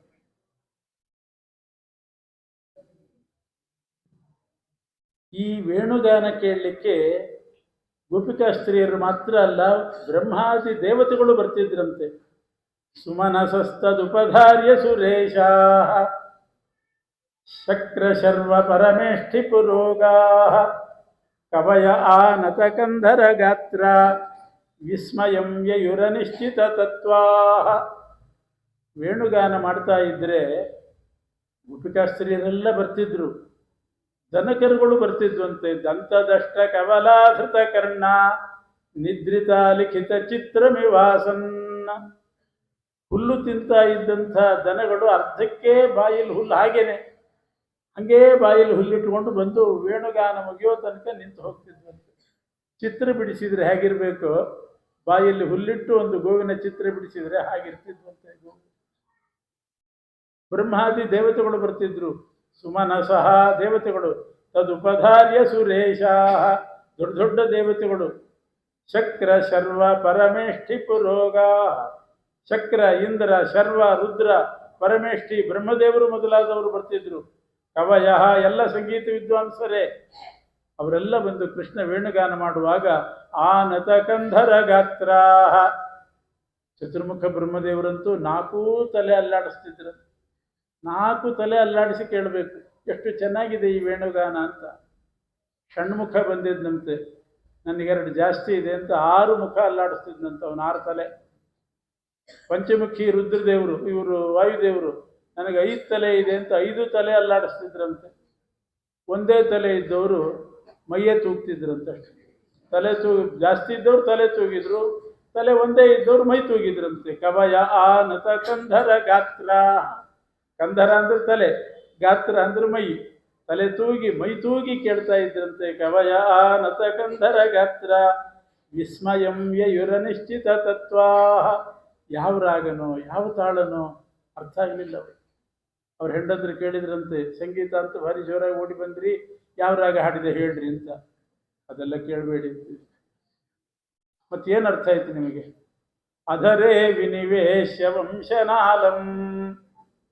ಒಂದು ಬಿದಿರಿನ ಕೊಳಲು ತುಟಿಯಲ್ಲಿ ಇಟ್ಕೊಂಡಿದ್ದ, ಅದಕ್ಕೊಂದಿಷ್ಟು ತೂತುಗಳಿದ್ದು ಮುಚ್ಚೋದು ತೆಗೆಯೋದು ಮಾಡ್ತಿದ್ದ. ಯಾವುದು ಮುಚ್ಚಿದ್ನೋ ಯಾವತ್ತು ತೆಗೆದ್ನೋ ಒಂದು ಅರ್ಥ ಆಗಿದೆ. ಅಧರೇ ವಿನಿವೇಶ್ಯ ವಂಶನಾಲಂ ವಿವರಾಣ್ಯಸ್ಯ ಸಲೀಲ ಮಂಗುಲೀಭಿ ಮುಹುರಂತರಯನ್ ಮುಹುರ್ವಿವೃಣ್ವನ್ ಮಧುರಂಗಾಯತಿ ಮಾಧವೋ ವನಾಂತೆ. ಒಟ್ಟು ಮಧುರವಾಗಿ ಹಾಡಿದ, ಹೇಳಬಲ್ಲೆ, ಅದಕ್ಕಿಂತ ಹೆಚ್ಚು ಗೊತ್ತಿಲ್ಲ ಅಂತ. ಆಮೇಲೆ ಕಂಸ ಹಿಂಸಕ. ಕಂಸನನ್ನು ಕೊಲ್ಲಿಕ್ಕೆ ಹೋದಾಗ ಚಾಣೂರ, ಮುಷ್ಟಿಕ ಅಂತ ಇಬ್ಬರು ಬರ್ತಾರೆ ಕೃಷ್ಣನ ಬಲರಾಮನ ಹತ್ರ ಯುದ್ಧಕ್ಕೆ. ಮುಷ್ಟಿಕನನ್ನು ಬಲರಾಮ ಕೊಂದ. ಚಾಣೂರ ಅನ್ನುವಂಥ ಒಬ್ಬ ಜಟ್ಟಿ, ಅವನನ್ನು ಕೃಷ್ಣ ಕೊಂದ. ಹ್ಯಾಕ್ ಕೊಂದ ಅಂತಂದರೆ, ಬಾಲಮಲ್ಲ ಕರಚೂರ್ಣಿತ ಭಾಸ್ವನ್ ನಾರಿಕೇಲ ತುಲನಾಂ ಸ ಜಗಾಮ ಅನ್ಯಲೋಕ ಗಮನೋದ್ಯತ ಭೀತೋತ್ತಂಸ ಕಂಸ ಪರಿಪಂಥಿ ಸುಶಾಂತೈ. ಮುಂದೆ ಒಳಗೆ ಹೋಗಿ ಕಂಸನನ್ನು ಕೊಲ್ಲಬೇಕು. ಹೊರಗೆ ಹೋಗ್ತಾ ಇನ್ನು ಒಳಗೆ ಪ್ರವೇಶ ಮಾಡ್ತಿರುವಾಗಲೇ ಆ ಮಲ್ಲ ಬಂದ, ಜಟ್ಟಿ ಚಾಣೂರ. ಕೃಷ್ಣ ಯೋಚನೆ ಮಾಡಿದ, ನಮ್ಮ ಸೋದರ ಮಾವನ್ನ ನರಕಕ್ಕೆ ಯಾತ್ರೆ ಕಳಿಸ್ಲಿಕ್ಕೆ ಬಂದಿದ್ದೀನಿ, ನಿರ್ವಿಘ್ನವಾಗಿ ಆ ನರಕದ ಯಾತ್ರೆ ನಡಿಬೇಕು. ಯಾತ್ರೆಗೆ ಹೋಗೋರು ಏನು ಮಾಡ್ತಾರೆ, ನಿರ್ವಿಘ್ನವಾಗಿ ಯಾತ್ರೆ ನಡೀಲಿ ಅಂತ ಹೇಳಿ ಒಂದು ತೆಂಗಿನಕಾಯಿ ನಿವಾಳಿಸಿ ಹೊಡಿತಾರೆ, 3 ಸುತ್ತು ತಿರುಗಿಸಿ ಹೊಡಿತಾರೆ, ಅಥವಾ ಕುಂಬಳಕಾಯಿ ಹೊಡಿತಾರೆ. ಕೃಷ್ಣ ಕಂಸನನ್ನ ನರಕಯಾತ್ರೆ ಕಳಿಸ್ಲಿಕ್ಕೆ ಅಂತ ಬಂದವನು ಕುಂಬಳಕಾಯಿ ತಂದಿದ್ದಿಲ್ಲ, ತೆಂಗಿನಕಾಯಿನೂ ಮರೆತು ಬಂದಿದ್ದ. ನಿಂಬೆ ಹಣ್ಣಿದ್ರೆ ಅದಾದರೂ ಆಗ್ತಿತ್ತು, ನಿಂಬೆ ಹಣ್ಣು ಸಿಗಲಿಲ್ಲ. ಕೊನೆಗೆ ಚಾಣೂರ ಬಂದಾಗ ಒಟ್ಟು ನಿವಾಳಿಸ್ಲಿಕ್ಕೆ ಏನಾದ್ರೇನು, ತೆಂಗಿನಕಾಯಿ ಆದ್ರೇನು ಕುಂಬಳಕಾಯಿ ಆದ್ರೇನು, ಇವನ್ ತಲೆ ಇದೆಯಲ್ಲ ಅಂತ ಹೇಳಿ ಅವನ್ನ ಹಿಡಿದು ಗರ ತಿರುಗಿಸಿ ತೆಂಗಿನಕಾಯಿ ಹೊಡೆದಂಗೆ ಹೊಡೆದಂತೆ ಅವನ ತಲೆ. 100 ಪೀಸ್ ಆಗೋಯ್ತು. ಅದನ್ನೇ ಹೇಳ್ತಾರೆ. ಬಾಲ ಮಲ್ಲ ಕರ ಚೂರ್ಣಿತ ಭಾಸ್ವನ್ ನಾರಿಕೇಲ ತುಲನಾಂ ಸಜಗಾಮ ಅನ್ಯಲೋಕ ಗಮನೋದ್ಯತ ಭೀತೋತ್ತಂಸ ಕಂಸ ಪರಿಪಂಥಿ ಸುಶಾಂತಿ. ಪರಿಪಂಥಿ ಶಾಂತಿಗೋಸ್ಕರವಾಗಿ ನಿವಾಳಿಸೋದು ಅಂತುಂಟು. ಹೊಸ ವಾಹನ ಬಂದಾಗ ಎಲ್ಲಿಯಾದರೂ ಹೋಗುವಾಗ ಆ ರೀತಿ ಕಂಸನನ್ನು ಕೊಲ್ಲುವಾಗ ಚಾಣೂರನನ್ನು ಆ ರೀತಿ ಕೊಂದ. ಮುಂದೆ ಕಂಸನನ್ನು ಕೂಡ ವಧೆ ಮಾಡಿದ. ಉಗ್ರಸೇನನಿಗೆ ಪಟ್ಟಾಭಿಷೇಕ ಮಾಡಿದ. ಜರಾಸಂಧನ ಆಕ್ರಮಣ ಆಯಿತು. ಯಾಕೆಂದರೆ ಜರಾಸಂಧನ ಇಬ್ಬರು ಹೆಣ್ಣು ಮಕ್ಕಳು ಅಸ್ಥಿ ಪ್ರಾಸ್ತಿ ಅಂತ ಅವರು ಕಂಸನ ಹೆಂಡಂದರು. ಕಂಸನನ್ನು ಕೊಂದಾಗ ಮಕ್ಕಳಿಗೆ ವೈಧವ್ಯ ಬಂತು. ಜರಾಸಂಧನ ಆಕ್ರಮಣ ಆಯಿತು. ಎಷ್ಟು ಸಲ ಆಕ್ರಮಣ ಮಾಡಿದ ಜರಾಸಂಧ ಅಂದರೆ ಒಂದೊಂದು ಸಲಕ್ಕೆ 23 ಅಕ್ಷೌಹಿಣಿ ಸೈನ್ಯ 18 ಬಾರಿ ಆಕ್ರಮಣ ಮಾಡಿದ. ಮಹಾಭಾರತ ಯುದ್ಧ ಏನೂ ಅಲ್ಲ ಇದರ ಎದುರುಗಡೆ. ಒಂದು ಸಲ ನಡೀತು ಮಹಾಭಾರತ ಯುದ್ಧ, ಒಟ್ಟು 18 ಅಕ್ಷೌಹಿಣಿ, 11 + 7. ಇಲ್ಲಿ ಬರೇ ಜರಾಸಂಧಂದೇ 23 ಅಕ್ಷೌಹಿಣಿ ಸೈನ್ಯ. ಅಂಥ 23 ಅಕ್ಷೌಹಿಣಿ ಸೈನ್ಯ ತಗೊಂಡು 18 ಸಲ ಬಂದ. ಕೃಷ್ಣ ಆ ಸೈನ್ಯವನ್ನೆಲ್ಲ ನಾಶ ಮಾಡ್ತಿದ್ದ, ಜರಾಸಂಧನನ್ನು ಉಳಿಸ್ತಾ ಇದ್ದ. ಯಾಕೆಂದ್ರೆ ಇನ್ನಷ್ಟು ತಂದು ಒಪ್ಪಿಸಲಿ ಅಂತ. ಈಗ ಅವನು ತಂದು ಒಪ್ಪಿಸೋನು, ಇವನು ಆ ಸೈನಿಕರನ್ನೆಲ್ಲ ನಾಶಪಡಿಸ್ತಾ ಇದ್ದ. ಆ ಯುದ್ಧದಲ್ಲಿ ಮಧುರಾ ಪಟ್ಟಣ ಹಾಳು ಬಿದ್ದೋಯ್ತು. ಆವಾಗ ದ್ವಾರಕಾ ನಿರ್ಮಾಣ ಮಾಡಿದ್ದಾನೆ ಶ್ರೀಕೃಷ್ಣ. ದ್ವಾರಕಾ ನಿರ್ಮಾಣ ಮಾಡಿ ಎಲ್ಲರನ್ನೂ ಕೂಡ ದ್ವಾರಕೆಗೆ ಸಾಗಿಸಿದ. ಆವಾಗ ಕೃಷ್ಣನಿಗೆ ಒಂದು ಪತ್ರ ಬಂತು. ಕೃಷ್ಣನಿಗೆ ರುಕ್ಮಿಣೀ ದೇವಿ ಪತ್ರ ಬರೀತಾಳೆ. ರುಕ್ಮಿಣೀ ದೇವಿ ಯಾರು ಅಂದರೆ ಭೀಷ್ಮಕ ರಾಜನ ಮಗಳು. ಭೀಷ್ಮಕ ರಾಜ ಭಾರೀ ಗೋದಾನ ಮಾಡ್ತಿದ್ದಂತೆ. ಇಂಥ ಗೋದಾನ ಮಾಡೋದು ಅಂದರೆ ಬಡಕಲ ಹಸುಗಳನ್ನಲ್ಲ, ಪೂರ್ತಿ ಹುಲ್ಲು ತಿನ್ನಷ್ಟು ತಿಂದಾಗಿದೆ, ಜೀವನದಲ್ಲಿ ತಿನ್ನುವಷ್ಟು, ಹಾಲು ಕೊಟ್ಟಷ್ಟು ಕೊಟ್ಟಾಗಿದೆ, ನೀರು ಕುಡಿಯುವಷ್ಟು ಕುಡ್ದಾಗಿದೆ. ಇನ್ನು ನೀರು ಕುಡಿಲಿಕ್ಕೂ ಶಕ್ತಿ ಇಲ್ಲ, ಹುಲ್ಲು ತಿನ್ನಲಿಕ್ಕೂ ಶಕ್ತಿ ಇಲ್ಲ, ಹಾಲಂತೂ ಇಲ್ಲವೇ ಇಲ್ಲ. ಅಂಥ ಗೋಗಳನ್ನು ದಾನ ಮಾಡ್ತಾರೆ ಕೆಲವರು. ಉಪನಿಷತ್ನಲ್ಲಿ ಬರ್ತದೆ ಒಂದು ಕಥೆ. ಇಂಥ ಗೋಗಳನ್ನು ಒಬ್ಬನು ದಾನ ಮಾಡ್ತಿದ್ದಂತೆ. ಅವ್ರ ಮಗ ಪ್ರತಿಭಟನೆ ಮಾಡಿದ, ಈ ಗೋದಾನ ಮಾಡೋದಕ್ಕಿಂತ ನನ್ನ ದಾನ ಮಾಡಿಬಿಡಿ ಯಾರಿಗಾದ್ರು ಅಂತ. ಹಾಗೆ ಅಂಥ ಗೋವಲ್ಲ. ಪೀನ ಶ್ರುತ ಬಹುಪಯ ಸೌರಭೇಯಿ ಪ್ರಧಾನೆ. ಪೀನ ಪೀನ ಅಂದರೆ ಪುಷ್ಟವಾಗಿರ್ತಕ್ಕಂಥ, ಆಪೀನ ಅಂದರೆ ಕೆಚ್ಚಲು. ಪೀನ ದೊಡ್ಡ ಕೆಚ್ಚಲಿನಿಂದ ಕೂಡಿದಂಥ ಹಸುಗಳನ್ನು ದಾನ ಮಾಡ್ತಿದ್ದಂತೆ. ಒಂದೊಂದು ಬಕೀಟು, ಒಂದೊಂದು ಕೊಡ ಹಾಲು ಕೊಡಬೇಕು. ಅಂಥ ಗೋಗಳನ್ನು ದಾನ ಮಾಡ್ತಿದ್ದಂತೆ ಬ್ರಾಹ್ಮಣರಿಗೆ. ಪ್ರತಿನಿತ್ಯ ದಾನ ಮಾಡೋದು ಭೀಷ್ಮಕ ರಾಜ, ರುಕ್ಮಿಣಿ ತಂದೆ. ದಾನ ಮಾಡುವಾಗ ಆ ಬ್ರಾಹ್ಮಣರ ಪಾದ ಪ್ರಕ್ಷಾಲನೆ ಮಾಡಿ ಸಂಕಲ್ಪ ಮಾಡಿ ನೀರು ಬಿಡಬೇಕಲ್ಲ.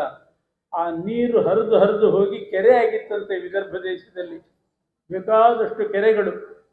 ಇದೇನು ಕೆರೆ ಅಂತಂದರೆ ವಿದರ್ಭ ದೇಶ ದಾನ ಮಾಡುವಾಗ ನೀರು ಬಿಟ್ಟು ಕೆರೆ ಅಂತಿದ್ರು. ಅಷ್ಟು ಪಾದ ಪ್ರಕ್ಷಾಲನೆ ಮಾಡಿದ ಕೆರೆ. ವಾರಾಂಧಾರ ಕಲಯತ ಬಹೂನ್ ಯತ್ರ ರಮ್ಯಾಂಸ್ತಟಾಕಾನ್. ವಿದರ್ಭ ದೇಶ ಅಂದರೆ ಯಾವುದು ಅಂತ ಯಾರನ್ನಾದರೂ ಕೇಳಿದರೆ ಧೂಮಗರ್ಭೋ ವಿದರ್ಭ ಅಂತಿದ್ರಂತೆ. ಧೂಮಗರ್ಭೋ ವಿದರ್ಭ, ಎಲ್ಲಿ ಹೊಗೆ ತುಂಬಿರ್ತದೆ ಅದೇ ವಿದರ್ಭ ನಗರ ಅಂತ. ಇಂಡಸ್ಟ್ರಿ ಹೊಗೆ ಅಲ್ಲ, ಕಾರ್ಖಾನೆಗಳದ್ದು ಹೊಗೆ ಅಲ್ಲ. ಯಜ್ಞ ಮಾಡಿ ಅನೇಕ ನೂರಾರು ಯಜ್ಞ ಮಾಡಿ ಆ ಯಜ್ಞದ ಹೊಗೆಯೆಲ್ಲ ಊರು ತುಂಬ ಸುತ್ತಿ ಬಿಟ್ಟಿತ್ತಂತೆ. ಅಷ್ಟು ಯಜ್ಞ ಮಾಡಿದ್ದಂತೆ ಭೀಷ್ಮಕ ರಾಜ. ಅದಕ್ಕೆ ಧೂಮಗರ್ಭೋ ವಿದರ್ಭ ಅಂತಿದ್ರು. ಅಂಥ ಗೋದಾನ ಮಾಡ್ತಾ ಇದ್ದ. ಅದಕ್ಕೆ ಸಾಕ್ಷಾತ್ ಲಕ್ಷ್ಮೀದೇವಿ ರುಕ್ಮಿಣಿಯಾಗಿ ಮನೆಯಲ್ಲಿ ಹುಟ್ಟಿದ್ದು. ಅವಳನ್ನು ಶಿಶುಪಾಲನೆ ಕೊಟ್ಟು ಮದುವೆ ಮಾಡಬೇಕು ಅಂತ ಹೊರಟಿದ್ದು. ಮದುವೆ ಮಾಡಬೇಕಾದ್ದೆ. ಆದರೆ ಕ್ಷತ್ರಿಯರಲ್ಲಿ ಒಂದು ಧರ್ಮ, ಮೊದಲು ಸ್ವಯಂವರ ಮಾಡಬೇಕು, ಆಮೇಲೆ ಮದುವೆ ಮಾಡಬೇಕು ಅಂತ. ಅದಕ್ಕೋಸ್ಕರ ಒಂದು ಸ್ವಯಂವರ ಅಂತ ಮಾಡಿದ್ರು. ಸ್ವಯಂವರ ಮಾಡುವಾಗ ಮೊದಲೇ ಹೇಳಿಟ್ಟಿದ್ರಂತೆ ರುಕ್ಮಿಣಿಗೆ, ನಾವು ಸುಮ್ಮನೆ ಸ್ವಯಂವರ ಅಂತ ಮಾಡ್ತೀವಷ್ಟೇ, ನಮ್ಮ ಕ್ಷತ್ರಿಯ ಧರ್ಮ ಅಂತ ಮಾಡ್ತೀವಿ, ನೀನು ಮಾತ್ರ ಕಣ್ಕಂಡವ್ರಿಗೆ ಮಾಲೆ ಹಾಕೋದಲ್ಲ. ಸ್ವಯಂವರ ಅಂದರೆ ಯಾರಿಗೆ ಬೇಕೋ ಅವ್ರಿಗೆ ಮಾಲೆ ಹಾಕೋದು, ಆ ರೀತಿ ಅಲ್ಲ. ನೀನು ಶಿಶುಪಾಲನಿಗೆ ಮಾಲೆ ಹಾಕಬೇಕು ಅಂತ ಅವಳಿಗೆ ಬೆದರಿಸಿ ನಿರ್ಬಂಧ ಮಾಡಿ ಸ್ವಯಂವರ ಮಾಡಿದ್ದು. ಮೊದಲೇ ಬಂದೋಬಸ್ತ್ ಮಾಡಿಬಿಟ್ರಂತೆ, ನೀನು ಮಾಲೆ ಸ್ವಯಂವರದಲ್ಲಿ ಶಿಶುಪಾಲನಿಗೆ ಹಾಕಬೇಕು. ಕೆಲವು ಸ್ಪರ್ಧೆಗಳು ನಡೀತಾರೆ. ಆ ಸ್ಪರ್ಧೆಗೆ ಜಡ್ಜಿಗಳು ಅಂತ ಬಂದಿರ್ತಾರೆ. ಅವ್ರಿಗೆ ಹೇಳಿರ್ತಾರೆ, ನೋಡ್ರಿ ಇವನಿಗೆ ಫಸ್ಟ್ ಪ್ರೈಸ್ ಕೊಡಬೇಕು, ಇವನಿಗೆ ಫಸ್ಟ್ ಪ್ರೈಸ್ ಅಂತ ಮೊದಲೇ ಆಲ್ರೆಡಿ ಡಿಸೈಡೆಡ್ ಮಾಡಿ ಆಮೇಲೆ ಸ್ಪರ್ಧೆ. ಉಳಿದವರು ಸುಮ್ಮನೆ ಖರ್ಚು ಮಾಡ್ಕೊಂಡು ಬರಬೇಕಷ್ಟೇ, ಇಂಟರ್ವ್ಯೂಗೆ ಬಂದಾಗ ಬರಬೇಕು, ಹೋಗ್ಬೇಕು. ಅದು ಕೆಲಸ ಯಾರಿಗೋ ಒಬ್ಬರಿಗೆ ನಿರ್ಧಾರ ಆಗಿರ್ತದೆ. ಹಾಗೆ ರುಕ್ಮಿಣಿಗೆ ಮೊದಲೇ ಹೇಳಿಟ್ಟಿದ್ರಂತೆ ಶಿಶುಪಾಲನಿಗೆ ಮಾಲೆ ಹಾಕಬೇಕು ಅಂತ. ಆಯಿತು ಅಂತ ಅವಳು ಹೆದರಿ ಒಪ್ಪಿದ್ಲು. ಸ್ವಯಂವರ ಏರ್ಪಾಟಾಗಿದೆ. ಭಾರೀ ಹೆಮ್ಮೆಯಿಂದ ಅವನು ಭೀಷ್ಮಕ ರಾಜ ಪಬ್ಲಿಸಿಟಿ ಕೊಟ್ಬಿಟ್ಟ, ಪೇಪರ್ನಲ್ಲೆಲ್ಲ ಹಾಕಿದ. ಯಾರೋ ಪೇಪರ್ ಕಟಿಂಗ್ ತಂದು ಕೃಷ್ಣನ ಹತ್ರ ಕೊಟ್ಟು, ಕೃಷ್ಣ ನಿನ್ನ ಹೆಂಡತಿಗೆ ಸ್ವಯಂವರ ಅಂತೆ ನೋಡು ಅಂತ. ಬೆಚ್ಚಿಬಿದ್ದ ಕೃಷ್ಣ, ನನ್ನ ಹೆಂಡತಿಗೆ ಸ್ವಯಂವರ ಮಾಡ್ತಾ ಇದ್ದಾರ? ಮತ್ತು ರುಕ್ಮಿಣಿಗೆ ಸ್ವಯಂವರ ಅಂದರೆ ರುಕ್ಮಿಣಿ ಯಾರು? ಅನಾದಿ ಕಾಲದಿಂದ ಭಗವಂತನ ಪತ್ನಿ. ಅವಳಿಗೆ ಸ್ವಯಂವರ ಮಾಡೋದು ಅಂದರೆ ಯಾರ್ದೋ ಹೆಂಡತಿಗೆ ಸ್ವಯಂವರ ಮಾಡೋದು ಅಂತ ಅರ್ಥ. ಯಾರೋ ಗೃಹಸ್ಥ ಮನೇಲಿ ಪೇಪರ್ ಓದ್ತಾ ಕೂತಿದ್ದಂತೆ, ಯಾರೋ ಬಂದು ಇನ್ವಿಟೇಷನ್ ಕೊಟ್ರಂತೆ, ನೋಡಿ ನಿಮ್ಮ ಮನೆಯವ್ರಿಗೆ ಮದುವೆ ತಪ್ಪದೆ ಬರಬೇಕು ಅಂತ. ಏನು ಮಾಡಬೇಕು ಅವನು? ನಿಮ್ಮ ಮನೆಯವ್ರಿಗೆ ಮದುವೆ ಬನ್ನಿ ಅಂತ ಇನ್ವಿಟೇಷನ್ ಕೊಟ್ಟರು. ಅವನ ಮನೆಯವ್ರಿಗೆ ಯಾರೋ ಮದುವೆ. ಕೃಷ್ಣನಿಗೆ ಹಾಗಾಯ್ತು. ರುಕ್ಮಿಣಿಗೆ ಸ್ವಯಂವರ ಇಟ್ಟಿದ್ದಾರೆ, ನೀನು ಬರಬೇಕು ಅಂತ. ಅರೇ ನನ್ನ ಹೆಂಡತಿಗೆ ಸ್ವಯಂವರ ಮಾಡ್ತಿದ್ದಾರಾ? ಇದೇನು ಗೋಳು ಅಂತಂದ. ಮತ್ತೆ ಹೊರಟ. ಗರುಡನ ಸ್ಮರಣೆ ಮಾಡಿದ. ಗರುಡನ ಮೇಲೆ ಕೂತ್ಕೊಂಡು ಹೊರಟ. ಗರುಡ, ಮರುದಿವಸ ಸ್ವಯಂವರ ಇಟ್ಟಿದ್ದಾರೆ, ಅದಕ್ಕೆ ಕಲ್ಲು ಹಾಕಬೇಕು, ವೇಗವಾಗಿ ಹೋಗು, ಅಷ್ಟೇ ಸೇಫಾಗಿ ಹೋಗು. ಮತ್ತೆ ವೇಗವಾಗಿ ಹೋಗು ಅಂದರೆ ಎಲ್ಲೋ ಗುದ್ದಿಟ್ಬಿಟ್ರೆ ಅದು ಉಪಯೋಗ ಇಲ್ಲ. ವೇಗವಾಗೂ ಹೋಗಬೇಕು, ಸೇಫಾಗಿಯೂ ಹೋಗಬೇಕು. ನಾಳೆ ಒಳಗೆ ಅಲ್ಲಿ ಮುಟ್ಟಿಬಿಡ್ಬೇಕು ನಾವು ಆ ಮುಹೂರ್ತದೊಳಗೆ. ಆಯಿತು ಅಂತ ಗರುಡ ಹೊರಟ. ಗರುಡನ ಮೇಲೆ ಕೂತ್ಕೊಂಡು ಕೃಷ್ಣನು ಬಂದ. ಸ್ವಯಂವರ ಮಂಟಪ ಎಲ್ಲ ತಯಾರಾಗಿತ್ತು, ಭರ್ಜರಿ ಮಂಟಪ. ಎಲ್ಲ VIPs ಎಲ್ಲ ಬಂದಿದ್ರು, ದೊಡ್ಡ ದೊಡ್ಡ ರಾಜಾಧಿರಾಜರೆಲ್ಲ ಬಂದಿದ್ರು ಮೂಲೆ ಮೂಲೆಗಳಿಂದ. ರುಕ್ಮಿಣಿ ಸ್ವಯಂವರ. ಅಲ್ಲಿ 2 ವ್ಯವಸ್ಥೆ ಇತ್ತು. ಒಂದಿಷ್ಟು ಚೇರ್ಗಳು ಹಾಕಿದ್ರು, ಅದೆಲ್ಲ ದೊಡ್ಡ ದೊಡ್ಡವರಿಗೆ ಚೇರ್, ಉಳಿದವರಿಗೆಲ್ಲ ಜಮಖಾನೆ. ಅಂದರೆ ಜಮಖಾನೆ ಕೂತವ್ರು ಸಣ್ಣವರು ಅಂತ ಅರ್ಥ ಅಲ್ಲ, ಹಂಗೆ ತಿಳ್ಕೋಬಾರ್ದು. ಅಂತೂ ಚೇರು ಹಾಕಿದ್ರು, ಜಮಖಾನೆನೂ ಹಾಕಿದ್ರು. ಕೆಲವರು ಜಮಖಾನೆ ಮೇಲೆ, ಕೆಲವರು ಚೇರ್ ಮೇಲೆ ಕೂತಿದ್ರು. ಕೃಷ್ಣ ವಿದರ್ಭ ದೇಶಕ್ಕೆ ಬಂದು ಇಳಿದ. ಗರುಡನ ಮೇಲಿಂದ ಬಂದು ಇಳಿದ. ಗರುಡ ಬಂದ ವೇಗಕ್ಕೆ ಆ ರೆಕ್ಕೆ ಗಾಳಿ ಬೀಸಿ ಸ್ವಯಂವರದಲ್ಲಿ ಕೂತವರೆಲ್ಲ ಕೆಳಗೆ ಬಿದ್ದರಂತೆ, ಕುರ್ಚಿ ಮೇಲೆ ಕೂತವ್ರು. ಅಂಥ ಗಾಳಿ ಬೀಸಿತು. ಕಿಟಕಿಗಳೆಲ್ಲ ಹೊಡ್ಕೊಳ್ಳಿಕ್ಕೆ ಶುರುವಾಯಿತು, ಬಾಗಿಲು ಹಾಕ್ಕೊಂಡಿತ್ತು. ಆ ಕಡೆ ಈ ಕಡೆ ಶಬ್ದ, ಧ್ವನಿ. ಬಿದ್ದರು, ಎಲ್ಲ ಬಿದ್ದರು. ಏನಿದು? ಕೃಷ್ಣ ಗರುಡಾರೂಢನಾಗಿ ಬಂದಿದ್ದಾನೆ, ಅದಕ್ಕೆ ಗರುಡನ ರೆಕ್ಕೆ ಗಾಳಿ ಇದು ಅಂತ ಗೊತ್ತಾಯಿತು. ದುಷ್ಟ ಚತುಷ್ಟಯರು ಅಂತಿದ್ರು ಆವಾಗ ಊರಿನಲ್ಲಿ. ಭೀಷ್ಮಕ, ರುಕ್ಮಿ, ಜರಾಸಂಧ, ಇವರೆಲ್ಲ ದುಷ್ಟ ಚತುಷ್ಟಯರು ಅಂತ 4 ಮಂದಿದು ಒಂದು ಗುಂಪದು. ಅವರೆಲ್ಲ ಸೇರಿದರು. ಕೃಷ್ಣ ಬಂದಿದ್ದಾನೆ, ಗರುಡನ ಮೇಲೆ ಬಂದಿದ್ದಾನೆ ಅಂತಂದ್ರೆ ಅವನು ನಾರಾಯಣನೇ ಆಗಿರಬೇಕು. ಬೇರೆ ಯಾರು ಗರುಡನ ಮೇಲೆ ಓಡಾಡೋ ಹಾಗಿಲ್ಲ, ಅವನು ನಾರಾಯಣನೇ ಆಗಿರಬೇಕು. ರುಕ್ಮಿಣಿ ನೋಡಿದರೆ, ಅವಳ ಸೌಂದರ್ಯ ನೋಡಿದರೆ ಲಕ್ಷ್ಮಿ ಅಂತ ಅನ್ನಿಸ್ತಾ ಇದೆ.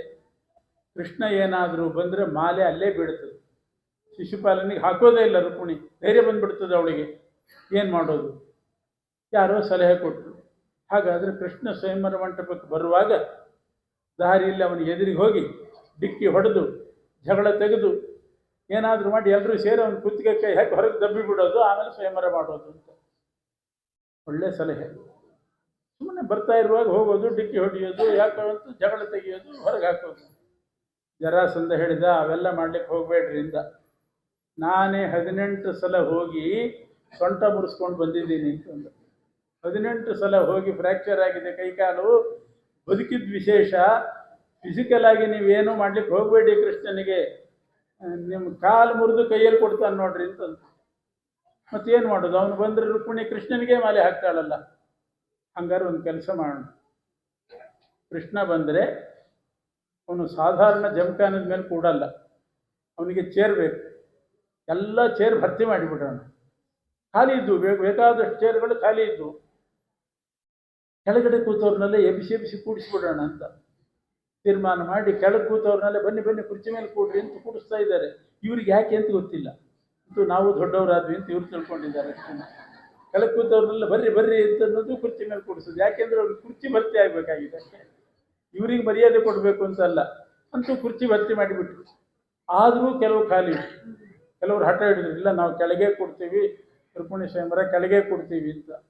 ಆದರೂ ಕೆಲವು ಕುರ್ಚಿ ಖಾಲಿ ಬಿತ್ತು, ಅದನ್ನು ಗೋಡೌನಲ್ಲಿ ಹಾಕಿ ಬೀಗ ಹಾಕಿಬಿಟ್ರೆ ಅಂತೂ ಕುರ್ಚಿ ಎಲ್ಲ ಭರ್ತಿ ಮಾಡಿದ್ರು. ಕೃಷ್ಣ ಬಂದರೆ ಎಲ್ಲಿ ಕೊಡ್ತಾನೆ? ಕುರ್ಚಿ ಎಲ್ಲ ಭರ್ತಿ. ಬಂದವ್ರನ್ನ ಹಲೋ ಹಲೋ ಅಂತ ವಿಶ್ ಮಾಡಿ ಇನ್ನೊಂದು ಬಾಗಿಲಲ್ಲಿ ಹೋಗಿಬಿಡ್ತಾನೆ. ಸ್ವಯಂವರ ಮಾಡೋಣ, ಯಾರಿಗೂ ದಬ್ಬೋದು ಬೇಡ, ಹೊಡೆಯೋದು ಬೇಡ, ಗಲಾಟೆನೇ ಬೇಡ. ಕುರ್ಚಿನೇ ಕೊಡದೆ ಇದ್ರೆ ಆಯಿತು. ಆಸನ ಕೊಡೋದು ಬೇಡ.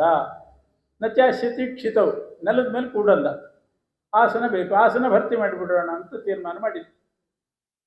ಅಕಸ್ಮಾತ್ ಈ ಮಾತಾಡ್ಕೊಂಡದ್ದು ರಥ ಕೈಶಿಕ ಅಂತ ಇಬ್ಬರಿದ್ದರು, ರುಕ್ಮಿಣಿ ಚಿಕ್ಕಪ್ಪಂದರು, ಭೀಷ್ಮಕನ ತಮ್ಮ ಕೃಥ ಕೈಶಿಕ. ಅವ್ರಿಗೆ ಗೊತ್ತಾಯಿತು. ಅವರು ಸೀದಾ ಓಡಿ ಬಂದರು. ಕೃಷ್ಣ ಎಲ್ಲಿ ಎಳ್ಕೊಂಡಿದ್ದ, ಯಾವುದೋ ಹೆಲಿಪ್ಯಾಡ್ ಇದರಲ್ಲಿ ಎಳ್ಕೊಂಡಿದ್ದ ಅಂತ ಕಾಣುತ್ತೆ. ಅಲ್ಲಿ ಓಡಿ ಬಂದರು. ಅವರು ಓಡಿ ಬಂದು ಕೇಳಿದರು, ಕೃಷ್ಣ ನೀ ಯಾಕೆ ಬಂದಿದ್ದೀನಿ?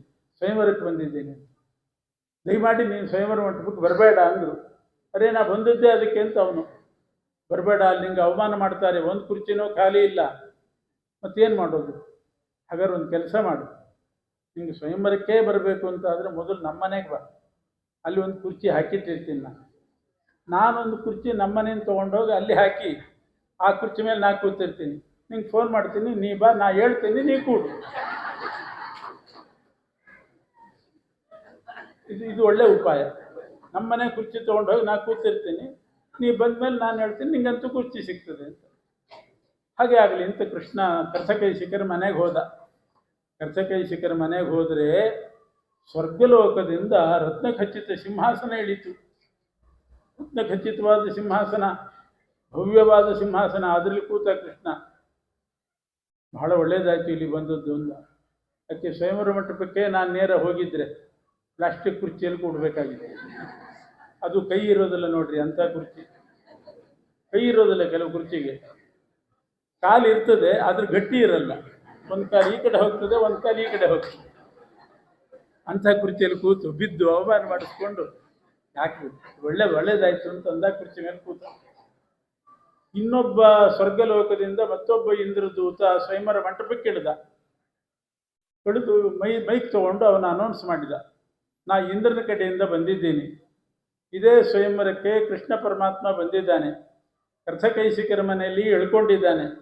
ಇಲ್ಲಿದ್ದವರೆಲ್ಲ ಎದ್ದು ಹೋಗಿ ಅವನಿಗೆ ಹೂಮಾಲೆ ಹಾಕಿ ಕಾಣಿಕೆ ಕೊಟ್ಟು ಫಲವಸ್ತುಗಳನ್ನೆಲ್ಲ ಸಮರ್ಪಣೆ ಮಾಡಿ ಮರ್ಯಾದೆ ಮಾಡಿ ಬರಬೇಕಂತೆ. ದೇವಾಧಿದೇವ ಅಂತ ಅವನಿಗೆ ಪ್ರಶಂಸೆ ಮಾಡಿ ಬರಬೇಕು. ಯಾರಾದರೂ ಹೋಗದಿದ್ದರೆ ಅವ್ರ ಮೇಲೆ ಇಂದ್ರ ವಜ್ರಾಯುಧ ಹಾಕ್ತಾನಂತೆ. ಕುರ್ಚಿ ಮೇಲೆ ಕೂತವರೆಲ್ಲ ಎದ್ರು, ಕೆಳಗೆ ಕೂತವರು ಎದ್ರು, ಕುರ್ಚಿ ಮೇಲೆ ಕೂತವರು ಎದ್ರು. ಒಂದು ಹೂಮಾಲೆ ಹೋಗಿ ಅಂಗಡಿಗೆ ಹೋಗಿ ಮಾಲೆ ತಗೊಂಡು ಕೃಷ್ಣನಿಗೆ ಅರ್ಪಣೆ ಮಾಡಿ ಬಂದರು. ಕೃಷ್ಣನಿಗೆ ಕುರ್ಚಿ ಕೊಡಬಾರ್ದು ಅಂತ ಇವರು ಪ್ಲ್ಯಾನ್ ಮಾಡಿದರೆ ಎಲ್ಲ ಕುರ್ಚಿ ಖಾಲಿ ಮಾಡಿಸಿಬಿಟ್ಟ ಕೃಷ್ಣ.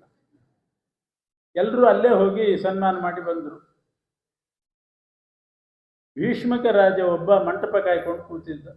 ಯಜಮಾನರಿಗೆ ಅದೊಂದು ಗೋಳು ಇರ್ತದಲ್ಲ, ಮಂಟಪ ಕಾಯಬೇಕು. ಕೃಷ್ಣ ಎಲ್ಲರೂ ಬಂದು ಹೋದ್ಮೇಲೆ ಕೊನೆಗೆ ಕೇಳಿದ, ಭೀಷ್ಮಕ ಯಾಕೆ ಬರಲಿಲ್ಲ? ಎಲ್ಲರೂ ಬಂದಿದ್ದಾರೆ, ಅವನ್ಯಾಕೆ ಬರಲಿಲ್ಲ ಅಂತ. ಅವನು ಕಳಿಸ್ರಿ. ಹೋಗಿ ಹೇಳಿದರು, ಕೃಷ್ಣ ನಿನ್ನೆ ಕರೀತಿದ್ದಾನೆ, ನೀ ಹೋಗ್ಬೇಕಂತ. ಭೀಷ್ಮಕ ಗಡಗಡ ನಡ್ಕೊಂಡೇ ಬಂದ. ಕೃಷ್ಣ ಕೇಳಿದ, ಭೀಷ್ಮಕ ರಾಜ ಏನು ಮಾಡ್ಲಿಕ್ಕೆ ಹೊರಟಿದ್ದಿ ಅಂದ.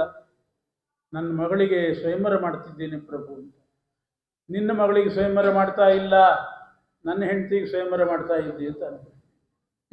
ಏನು ಹೇಳ್ತಿ ಪ್ರಭು? ನನ್ನ ಮಗಳು ನನ್ನ ಕಣ್ಣೆದುರಿಗೆ ಹುಟ್ಟಿದ್ದಾಳೆ, ನಾನೇ ಬೆಳೆಸಿದ್ದೀನಿ, ನನ್ನ ಮಗಳು ರುಕ್ಮಿಣಿ ದೇವಿ. ಇನ್ನೂ ಹೇಳ್ತೀನಿ ಕೇಳು, ನನ್ನ ಹೆಂಡತಿಗೆ ಸ್ವಯಂವರ ಮಾಡ್ತಿ ಅಷ್ಟೇ ಅಲ್ಲ, ನಿನ್ನ ಅಪರಾಧ ಎಂಥದ್ದು ಅಂದರೆ ನಿನ್ನ ತಾಯಿಗೆ ನೀ ಸ್ವಯಂವರ ಮಾಡ್ತಾ ಇದ್ದಿ ಅಂದ್ಬಿಟ್ಟ. ನಿನ್ನ ತಾಯಿಗೆ ನೀ ಸ್ವಯಂವರ ಮಾಡ್ತಿದ್ದಿ. ರುಕ್ಮಿಣಿ ಅಂದರೆ ಯಾರೂ ತಿಳ್ಕೊಂಡಿದ್ದಿ? ಜಗನ್ಮಾತೆ ಲಕ್ಷ್ಮೀದೇವಿ. ಅನಾದಿ ಕಾಲದಿಂದ ನನ್ನ ಹೆಂಡತಿ, ನಾನು ನಾರಾಯಣ, ಅವಳು ಲಕ್ಷ್ಮಿ.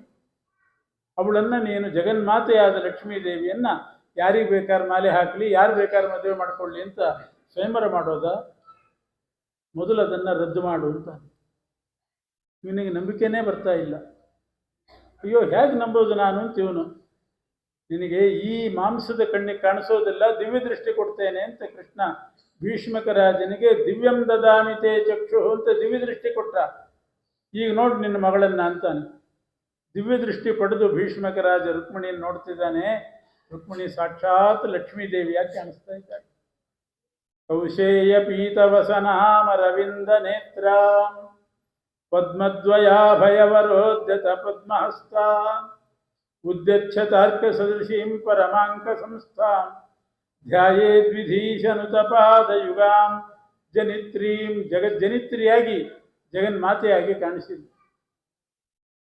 ದಿಗ್ಮೂಢನಾಗಿ ರುಕ್ಮಿಣಿಯನ್ನೇ ನೋಡ್ತಾ ನಿಂತಿದ್ದಾನೆ. ಇದೇನು ನನ್ನ ಮಗಳು ಹೀಗಿದ್ದಾಳಲ್ಲ ಅಂತ ಕೃಷ್ಣ ಅಂದ. ಭೀಷ್ಮಕ ಬರೇ ಮಗಳನ್ನು ನೋಡ್ತಿಯಲ್ಲ, ನನ್ನ ಕಡೆ ಸ್ವಲ್ಪ ನೋಡು ಅಂದ. ಈ ಕಡೆ ತಿರುಗಿ ನೋಡ್ತಾನೆ, ಕೃಷ್ಣ ದನಕಾಯಿ ಹುಡುಗನ ಹಾಕಿ ಕಾಣಿಸ್ಲಿಲ್ಲ. ಶಾಂತಾಕಾರಂ ಭುಜಗಶಯನಂ ಪದ್ಮನಾಭಂ ಸುರೇಶಂ, ಸಾಕ್ಷಾತ್ ನಾರಾಯಣನ ಹಾಕಂಡ. ಆ ಕಡೆ ಒಂದ್ಸಲ, ಈ ಕಡೆ ಒಂದ್ಸಲ, ಈ ಕಡೆ ಆ ಕಡೆ, ಆ ಕಡೆ ಈ ಕಡೆ, ಎಷ್ಟು ಸಲ ನೋಡಿದರೂ ಕೂಡ ಲಕ್ಷ್ಮೀನಾರಾಯಣರೇ ಕಾಣಿಸ್ತಾ ಇದ್ದಾರೆ. ಅಂಥ ದಿವ್ಯ ದೃಷ್ಟಿ ಕೊಟ್ಟು ತನ್ನ ನೈಜ ರೂಪ ತೋರಿಸಿದ, ರುಕ್ಮಿಣಿಯ ನೈಜ ರೂಪ ತೋರಿಸಿದ ಕೃಷ್ಣ. ಆಗ ಭೀಷ್ಮಕ ರಾಜ ಕೃಷ್ಣನ ಕಾಲಿಗೆ ಬಿದ್ದು, ನಾ ಮಾಡಿದ್ದು ದೊಡ್ಡ ಅಪರಾಧ ಆಯಿತು, ನನಗೆ ಗೊತ್ತಾಗಿಲ್ಲ, ನನ್ನ ಮಗಳು ಅಂತ ನಾನು ತಿಳ್ಕೊಂಡಿದ್ದೆ, ನೀನೊಬ್ಬ ದನಕಾಯಿ ಹುಡುಗ ಅಂತ ತಿಳ್ಕೊಂಡಿದ್ದೆ, ನಿಮ್ಮಿಬ್ಬರ ಸ್ವರೂಪ ಅರ್ಥ ಆಯಿತು, ಮೊದಲು ಸ್ವಯಂವರ ಕ್ಯಾನ್ಸಲ್ ಮಾಡ್ತೀನಿ ಅಂತ ಸೀದಾ ಸ್ವಯಂವರ ಮಂಟಪಕ್ಕೆ ಬಂದ. ಗಂಭೀರವಾಗಿ ಬಂದ, ಮೈಕ್ ತಗೊಂಡ. ಅನಿವಾರ್ಯ ಕಾರಣಗಳಿಂದ ಹಂಗೆ ಶುರು ಮಾಡಬೇಕು ಯಾವಾಗ. ಅನಿವಾರ್ಯ ಕಾರಣಗಳಿಂದ ಈ ಸ್ವಯಂವರ ಕಾರ್ಯಕ್ರಮವನ್ನು ರದ್ದುಪಡಿಸಲಾಗಿದೆ ಅಂತ ಹೇಳಬಾರ್ದು, ಮುಂದೂಡಲಾಗಿದೆ ಅನ್ನಬೇಕು. ರದ್ದುಪಡಿಸಲಾಗಿದೆ ಅಂದರೆ ಅವಮಾನ. ಅವನು ಹೇಳಿದ್ದು ಮುಂದೂಡಲಾಗಿದೆ ಎಂದ, ಅಷ್ಟೇ ಹೇಳಬಾರ್ದು, ಅನಿರ್ದಿಷ್ಟ ಅವಧಿಯವರೆಗೆ ಮುಂದೂಡಲಾಗಿದೆ ಅಂತ. ಇದ್ರೆ ಯಾವಾಗ ಅಂತ ಮತ್ತೆ ಕೇಳ್ತಾರೆ. ಅನಿರ್ದಿಷ್ಟ ಅವಧಿಯವರೆಗೆ ಮುಂದೂಡಲಾಗಿದೆ ಅಂತ ಹೇಳಿದ. I am sorry. ಬಂದವರೆಲ್ಲ ತಾಂಬೂಲ ತಗೊಂಡು ಹೋಗ್ಬೋದು ತಮ್ಮ ಮನೆಗೆ, ನಾಳೆ ಪಾರಣೆಗೆ ಬರ್ರಿ ಅಷ್ಟೇ, ಈಗಂತೂ ತಾಂಬೂಲ ತಗೊಂಡು ಹೋಗ್ಬೋದು. I am sorry, extremely sorry ಅಂತಂದ ಕಳಿಸಿ. ಎಳ್ಳೆಣ್ಣು ತಿನ್ನಿಸಿದ ಎಲ್ರಿಗೂ ಕೂಡ ಕೃಷ್ಣ. ಈ ರೀತಿ ಸ್ವಯಂವರ ಮಾಡಬೇಕು ರುಕ್ಮಿಣಿಗೆ ಅಂತ ಹೊರಟ್ರೆ ಹೀಗೆ ಮಾಡಿ ಕಳಿಸಿದ. ಆದರೆ ಈ ದುಷ್ಟ ಚತುಷ್ಟಯರಿದ್ದಾರಲ್ಲ, ಅವ್ರು ಮತ್ತೆ ಮೀಟಿಂಗ್ ಸೇರಿದರು. ನಾವೇನೋ ಮಾಡ್ಲಿಕ್ಕೆ ಹೋದ್ರೆ ನಮಗೆ ಮಣ್ಣು ಮುಗಿಸಿಬಿಟ್ನಲ್ಲ ಇವನು, ಏನು ಮಾಡೋದು? ಏನು ಸ್ವಯಂವರ ಕ್ಯಾನ್ಸಲ್ ಅಂತ ಆಗಿದೆ, ಮದುವೆ ಮಾಡೋಣ. ಸ್ವಯಂವರ ಮಾಡಿ ಮದುವೆ ಮಾಡೋದು ಒಂದು ಪದ್ಧತಿ, ಡೈರೆಕ್ಟ್ ಮದುವೆ ಮಾಡೋದು ಇನ್ನೊಂದು ಪದ್ಧತಿ, ವಿವಾಹ ಅಂತ ಮಾಡಿಬಿಡೋಣ. ಮತ್ತೆ ಯಾರೋ ಅಂದರು, ಇದಕ್ಕಿದ್ದ ಹಾಗೆ ವಿವಾಹ ಅಂತ ಮಾಡಿದರೆ ಅದಕ್ಕೂ ಕಲ್ಲು ಹಾಕಿದರೆ ಏನು ಮಾಡ್ತೀವಿ? ಸ್ವಯಂವರಕ್ಕೆ ಕಲ್ಲು ಹಾಕಿ ಹೋದ ಕೃಷ್ಣ, ವಿವಾಹ ಅಂತ ಅನೌನ್ಸ್ ಮಾಡಿದರೆ ಅದಕ್ಕೂ ಕಲ್ಲು ಹಾಕ್ತಾನೆ. ಅನೌನ್ಸ್ ಮಾಡೋದು ಬೇಡ ಹಾಗಾದ್ರೆ ಈ ಸಲ. ಹೋದ ಸಲ ಪೇಪರ್ನಲ್ಲಿ ಹಾಕಿ ಅದೆಲ್ಲ ಮಾಡಿದ್ದಕ್ಕೂ ಗೋಳಾಯಿತು. ಈ ಸಲ ಎಲ್ಲಿ ಯಾರಿಗೂ ಹೇಳೋದು ಬೇಡ, ಗುಟ್ಟಾಗಿ ದಿಢೀರ್ ಮದುವೆ ಅಂತ ಮಾಡ್ತಾರಲ್ಲ, ನಾಳೆನೇ ಮಾಡಿಬಿಡೋಣ. ಯಾರೋ ರಾಗ ಎತ್ತಿದ್ರು, ನಾಳೆ ಮಂಗಳವಾರ ಇದೆಯಲ್ಲ ಏನು ಮಾಡೋದು? ಅದಕ್ಕೇನಂತೆ ಆಚಾರ್ಯ ಹೇಳಿದರೆ ಮಂಗಳವಾರ ಶಾಂತಿ ಮಾಡಿಸ್ತಾರೆ. ಮಂಗಳವಾರ ಶಾಂತಿ ಮಾಡಿಸೋದು ಬಂದಿದ್ದೀಗ. ಶುಕ್ರ ಅಸ್ತ ಆಗಿದ್ದಾನೆ ಅಂದರೆ ಶುಕ್ರ ಶಾಂತಿ, ಗುರು ಅಸ್ತ ಆಗಿದ್ದಾನೆ, ಗುರು ಬಲ ಇಲ್ಲ ಅಂದರೆ ಗುರು ಶಾಂತಿ, ಶುಕ್ರ ಶಾಂತಿ ಎಲ್ಲ ಮಾಡಿಬಿಡೋದು. ಏಕಾದಶಿ ಶಾಂತಿ ಒಂದು ಬಂದಿಲ್ಲ ಪುಣ್ಯ. ಏಕಾದಶಿನೇ ಮುಹೂರ್ತ ಇಟ್ಕೊಂಡ್ಬಿಟ್ಟು ಏಕಾದಶಿ ಶಾಂತಿನೂ ಮಾಡಿಸ್ರಿ ಅಂದರೆ ಯಾರು ಮಾಡಿಸ್ರಿ? ಏನಾದರೂ ಮಾಡಿ ಅಂತೂ ನಾಳೆ ಮದುವೆ ಮಾಡಿಬಿಡೋದು ಅಂತ ತೀರ್ಮಾನ ಮಾಡಿದರು. ಆ ರುಕ್ಮಿಣಿನೇ ಕೃಷ್ಣನಿಗೆ ಪತ್ರ ಬರೆದು ಈ ರೀತಿಯಾಗಿ ಮಹಾ ದುರಾಲೋಚನೆಯಿಂದ ನನ್ನನ್ನು ಶಿಶುಪಾಲನೆ ಕೊಟ್ಟು ಮದುವೆ ಮಾಡ್ತಾ ಇದ್ದಾರೆ. ಧನ್ಯ ಬಲಾಸ ವಿಭವೇ ಭವೇದ್ಯ ವೇದ್ಯಾಯ ಭೂಮ್ನೆ ಪುರುಷಾಯ ಸಾಮ್ನಾ ಸಾಮ್ನಾಯ ಶಾಸ್ತ್ರೋದಿತ ಧರ್ಮ ಪಾತ್ರೇ ಪಾತ್ರೇಶು ದತ್ತಾತ್ಮ ಪದಾಯ ದತ್ತ. ಕನ್ಯಾ ಧನ್ಯ ಅಂತ ಅನಿಸ್ಕೊಳ್ಬೇಕಾಗಿದ್ದರೆ ಯೋಗ್ಯ ಪಾತ್ರಕ್ಕೆ ದಾನ ಮಾಡಬೇಕು. ನಿನ್ನಂಥ ಪಾತ್ರರು ಯಾರಿದ್ದಾರೆ ದಾನಕ್ಕೆ, ಕನ್ಯಾದಾನಕ್ಕೆ? ಅನಾದಿ ಕಾಲದಿಂದ ನಾನು ನಿನ್ನ ನಂಬಿದ್ದೇನೆ ಕೃಷ್ಣ, ನೀನು ಬಂದು ನನ್ನ ಕರ್ಕೊಂಡು ಹೋಗು ಅಂತ ಪತ್ರ ಬರೆದಿದ್ದು. ಅದನ್ನು ನೋಡಿ ಶ್ರೀಕೃಷ್ಣ ಸೀದಾ ಹೋಗಿ ವಿದರ್ಭ ದೇಶಕ್ಕೆ ಬಂದು ರುಕ್ಮಿಣಿಯ ಪಾಣಿಗ್ರಹಣ ಮಾಡಿ ತನ್ನ ರಥದಲ್ಲೇ ಕೂಡಿಸ್ಕೊಂಡು ಬಂದ. ಆಮೇಲೆ ದ್ವಾರಕೆ ಹತ್ತಿರ ಮೂಲಮಾಧವ ಅಂತ ಒಂದು ಸಮುದ್ರ ತೀರದ ಒಂದು ಸ್ಥಳ ಇದೆ. ಆ ಮೂಲಮಾಧವ ಅನ್ನೋ ಕ್ಷೇತ್ರದಲ್ಲಿ ಯೋಗ್ಯ ಮುಹೂರ್ತದಲ್ಲಿ ವಿವಾಹ ಮಾಡಿಕೊಂಡಿದ್ದಾನೆ ರುಕ್ಮಿಣಿಯನ್ನು. ಆ ರುಕ್ಮಿಣಿಗೆ ಆಮೇಲೆ ಪ್ರದ್ಯುಮ್ನ ಅನ್ನೋ ಮಗ ಹುಟ್ಟಿದ. ಪ್ರದ್ಯುಮ್ನಿಗೆ ಅನಿರುದ್ಧ ಅನ್ನೋ ಮಗ ಹುಟ್ಟುತ್ತಾನೆ. ಅನಿರುದ್ಧನಿಗೆ ವಜ್ರ ಅನ್ನೋ ಮಗ ಹುಟ್ಟುತ್ತಾನೆ. ಇದೆಲ್ಲ ಭಾರಿ ಸಾಹಸದಿಂದ ನಡೀತು. ರುಕ್ಮಿಣಿ ಮದುವೆನೇ ಇಷ್ಟು ಸಾಹಸ ಮಾಡ್ಕೋಬೇಕಾಯ್ತು.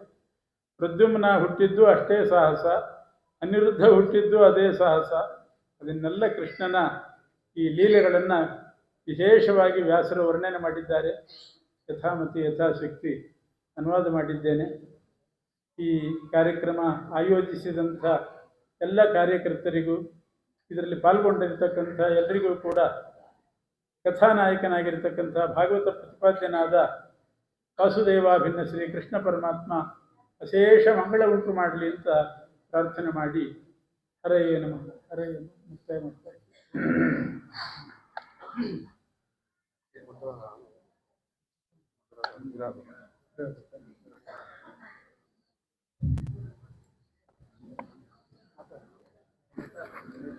ಕೊಡ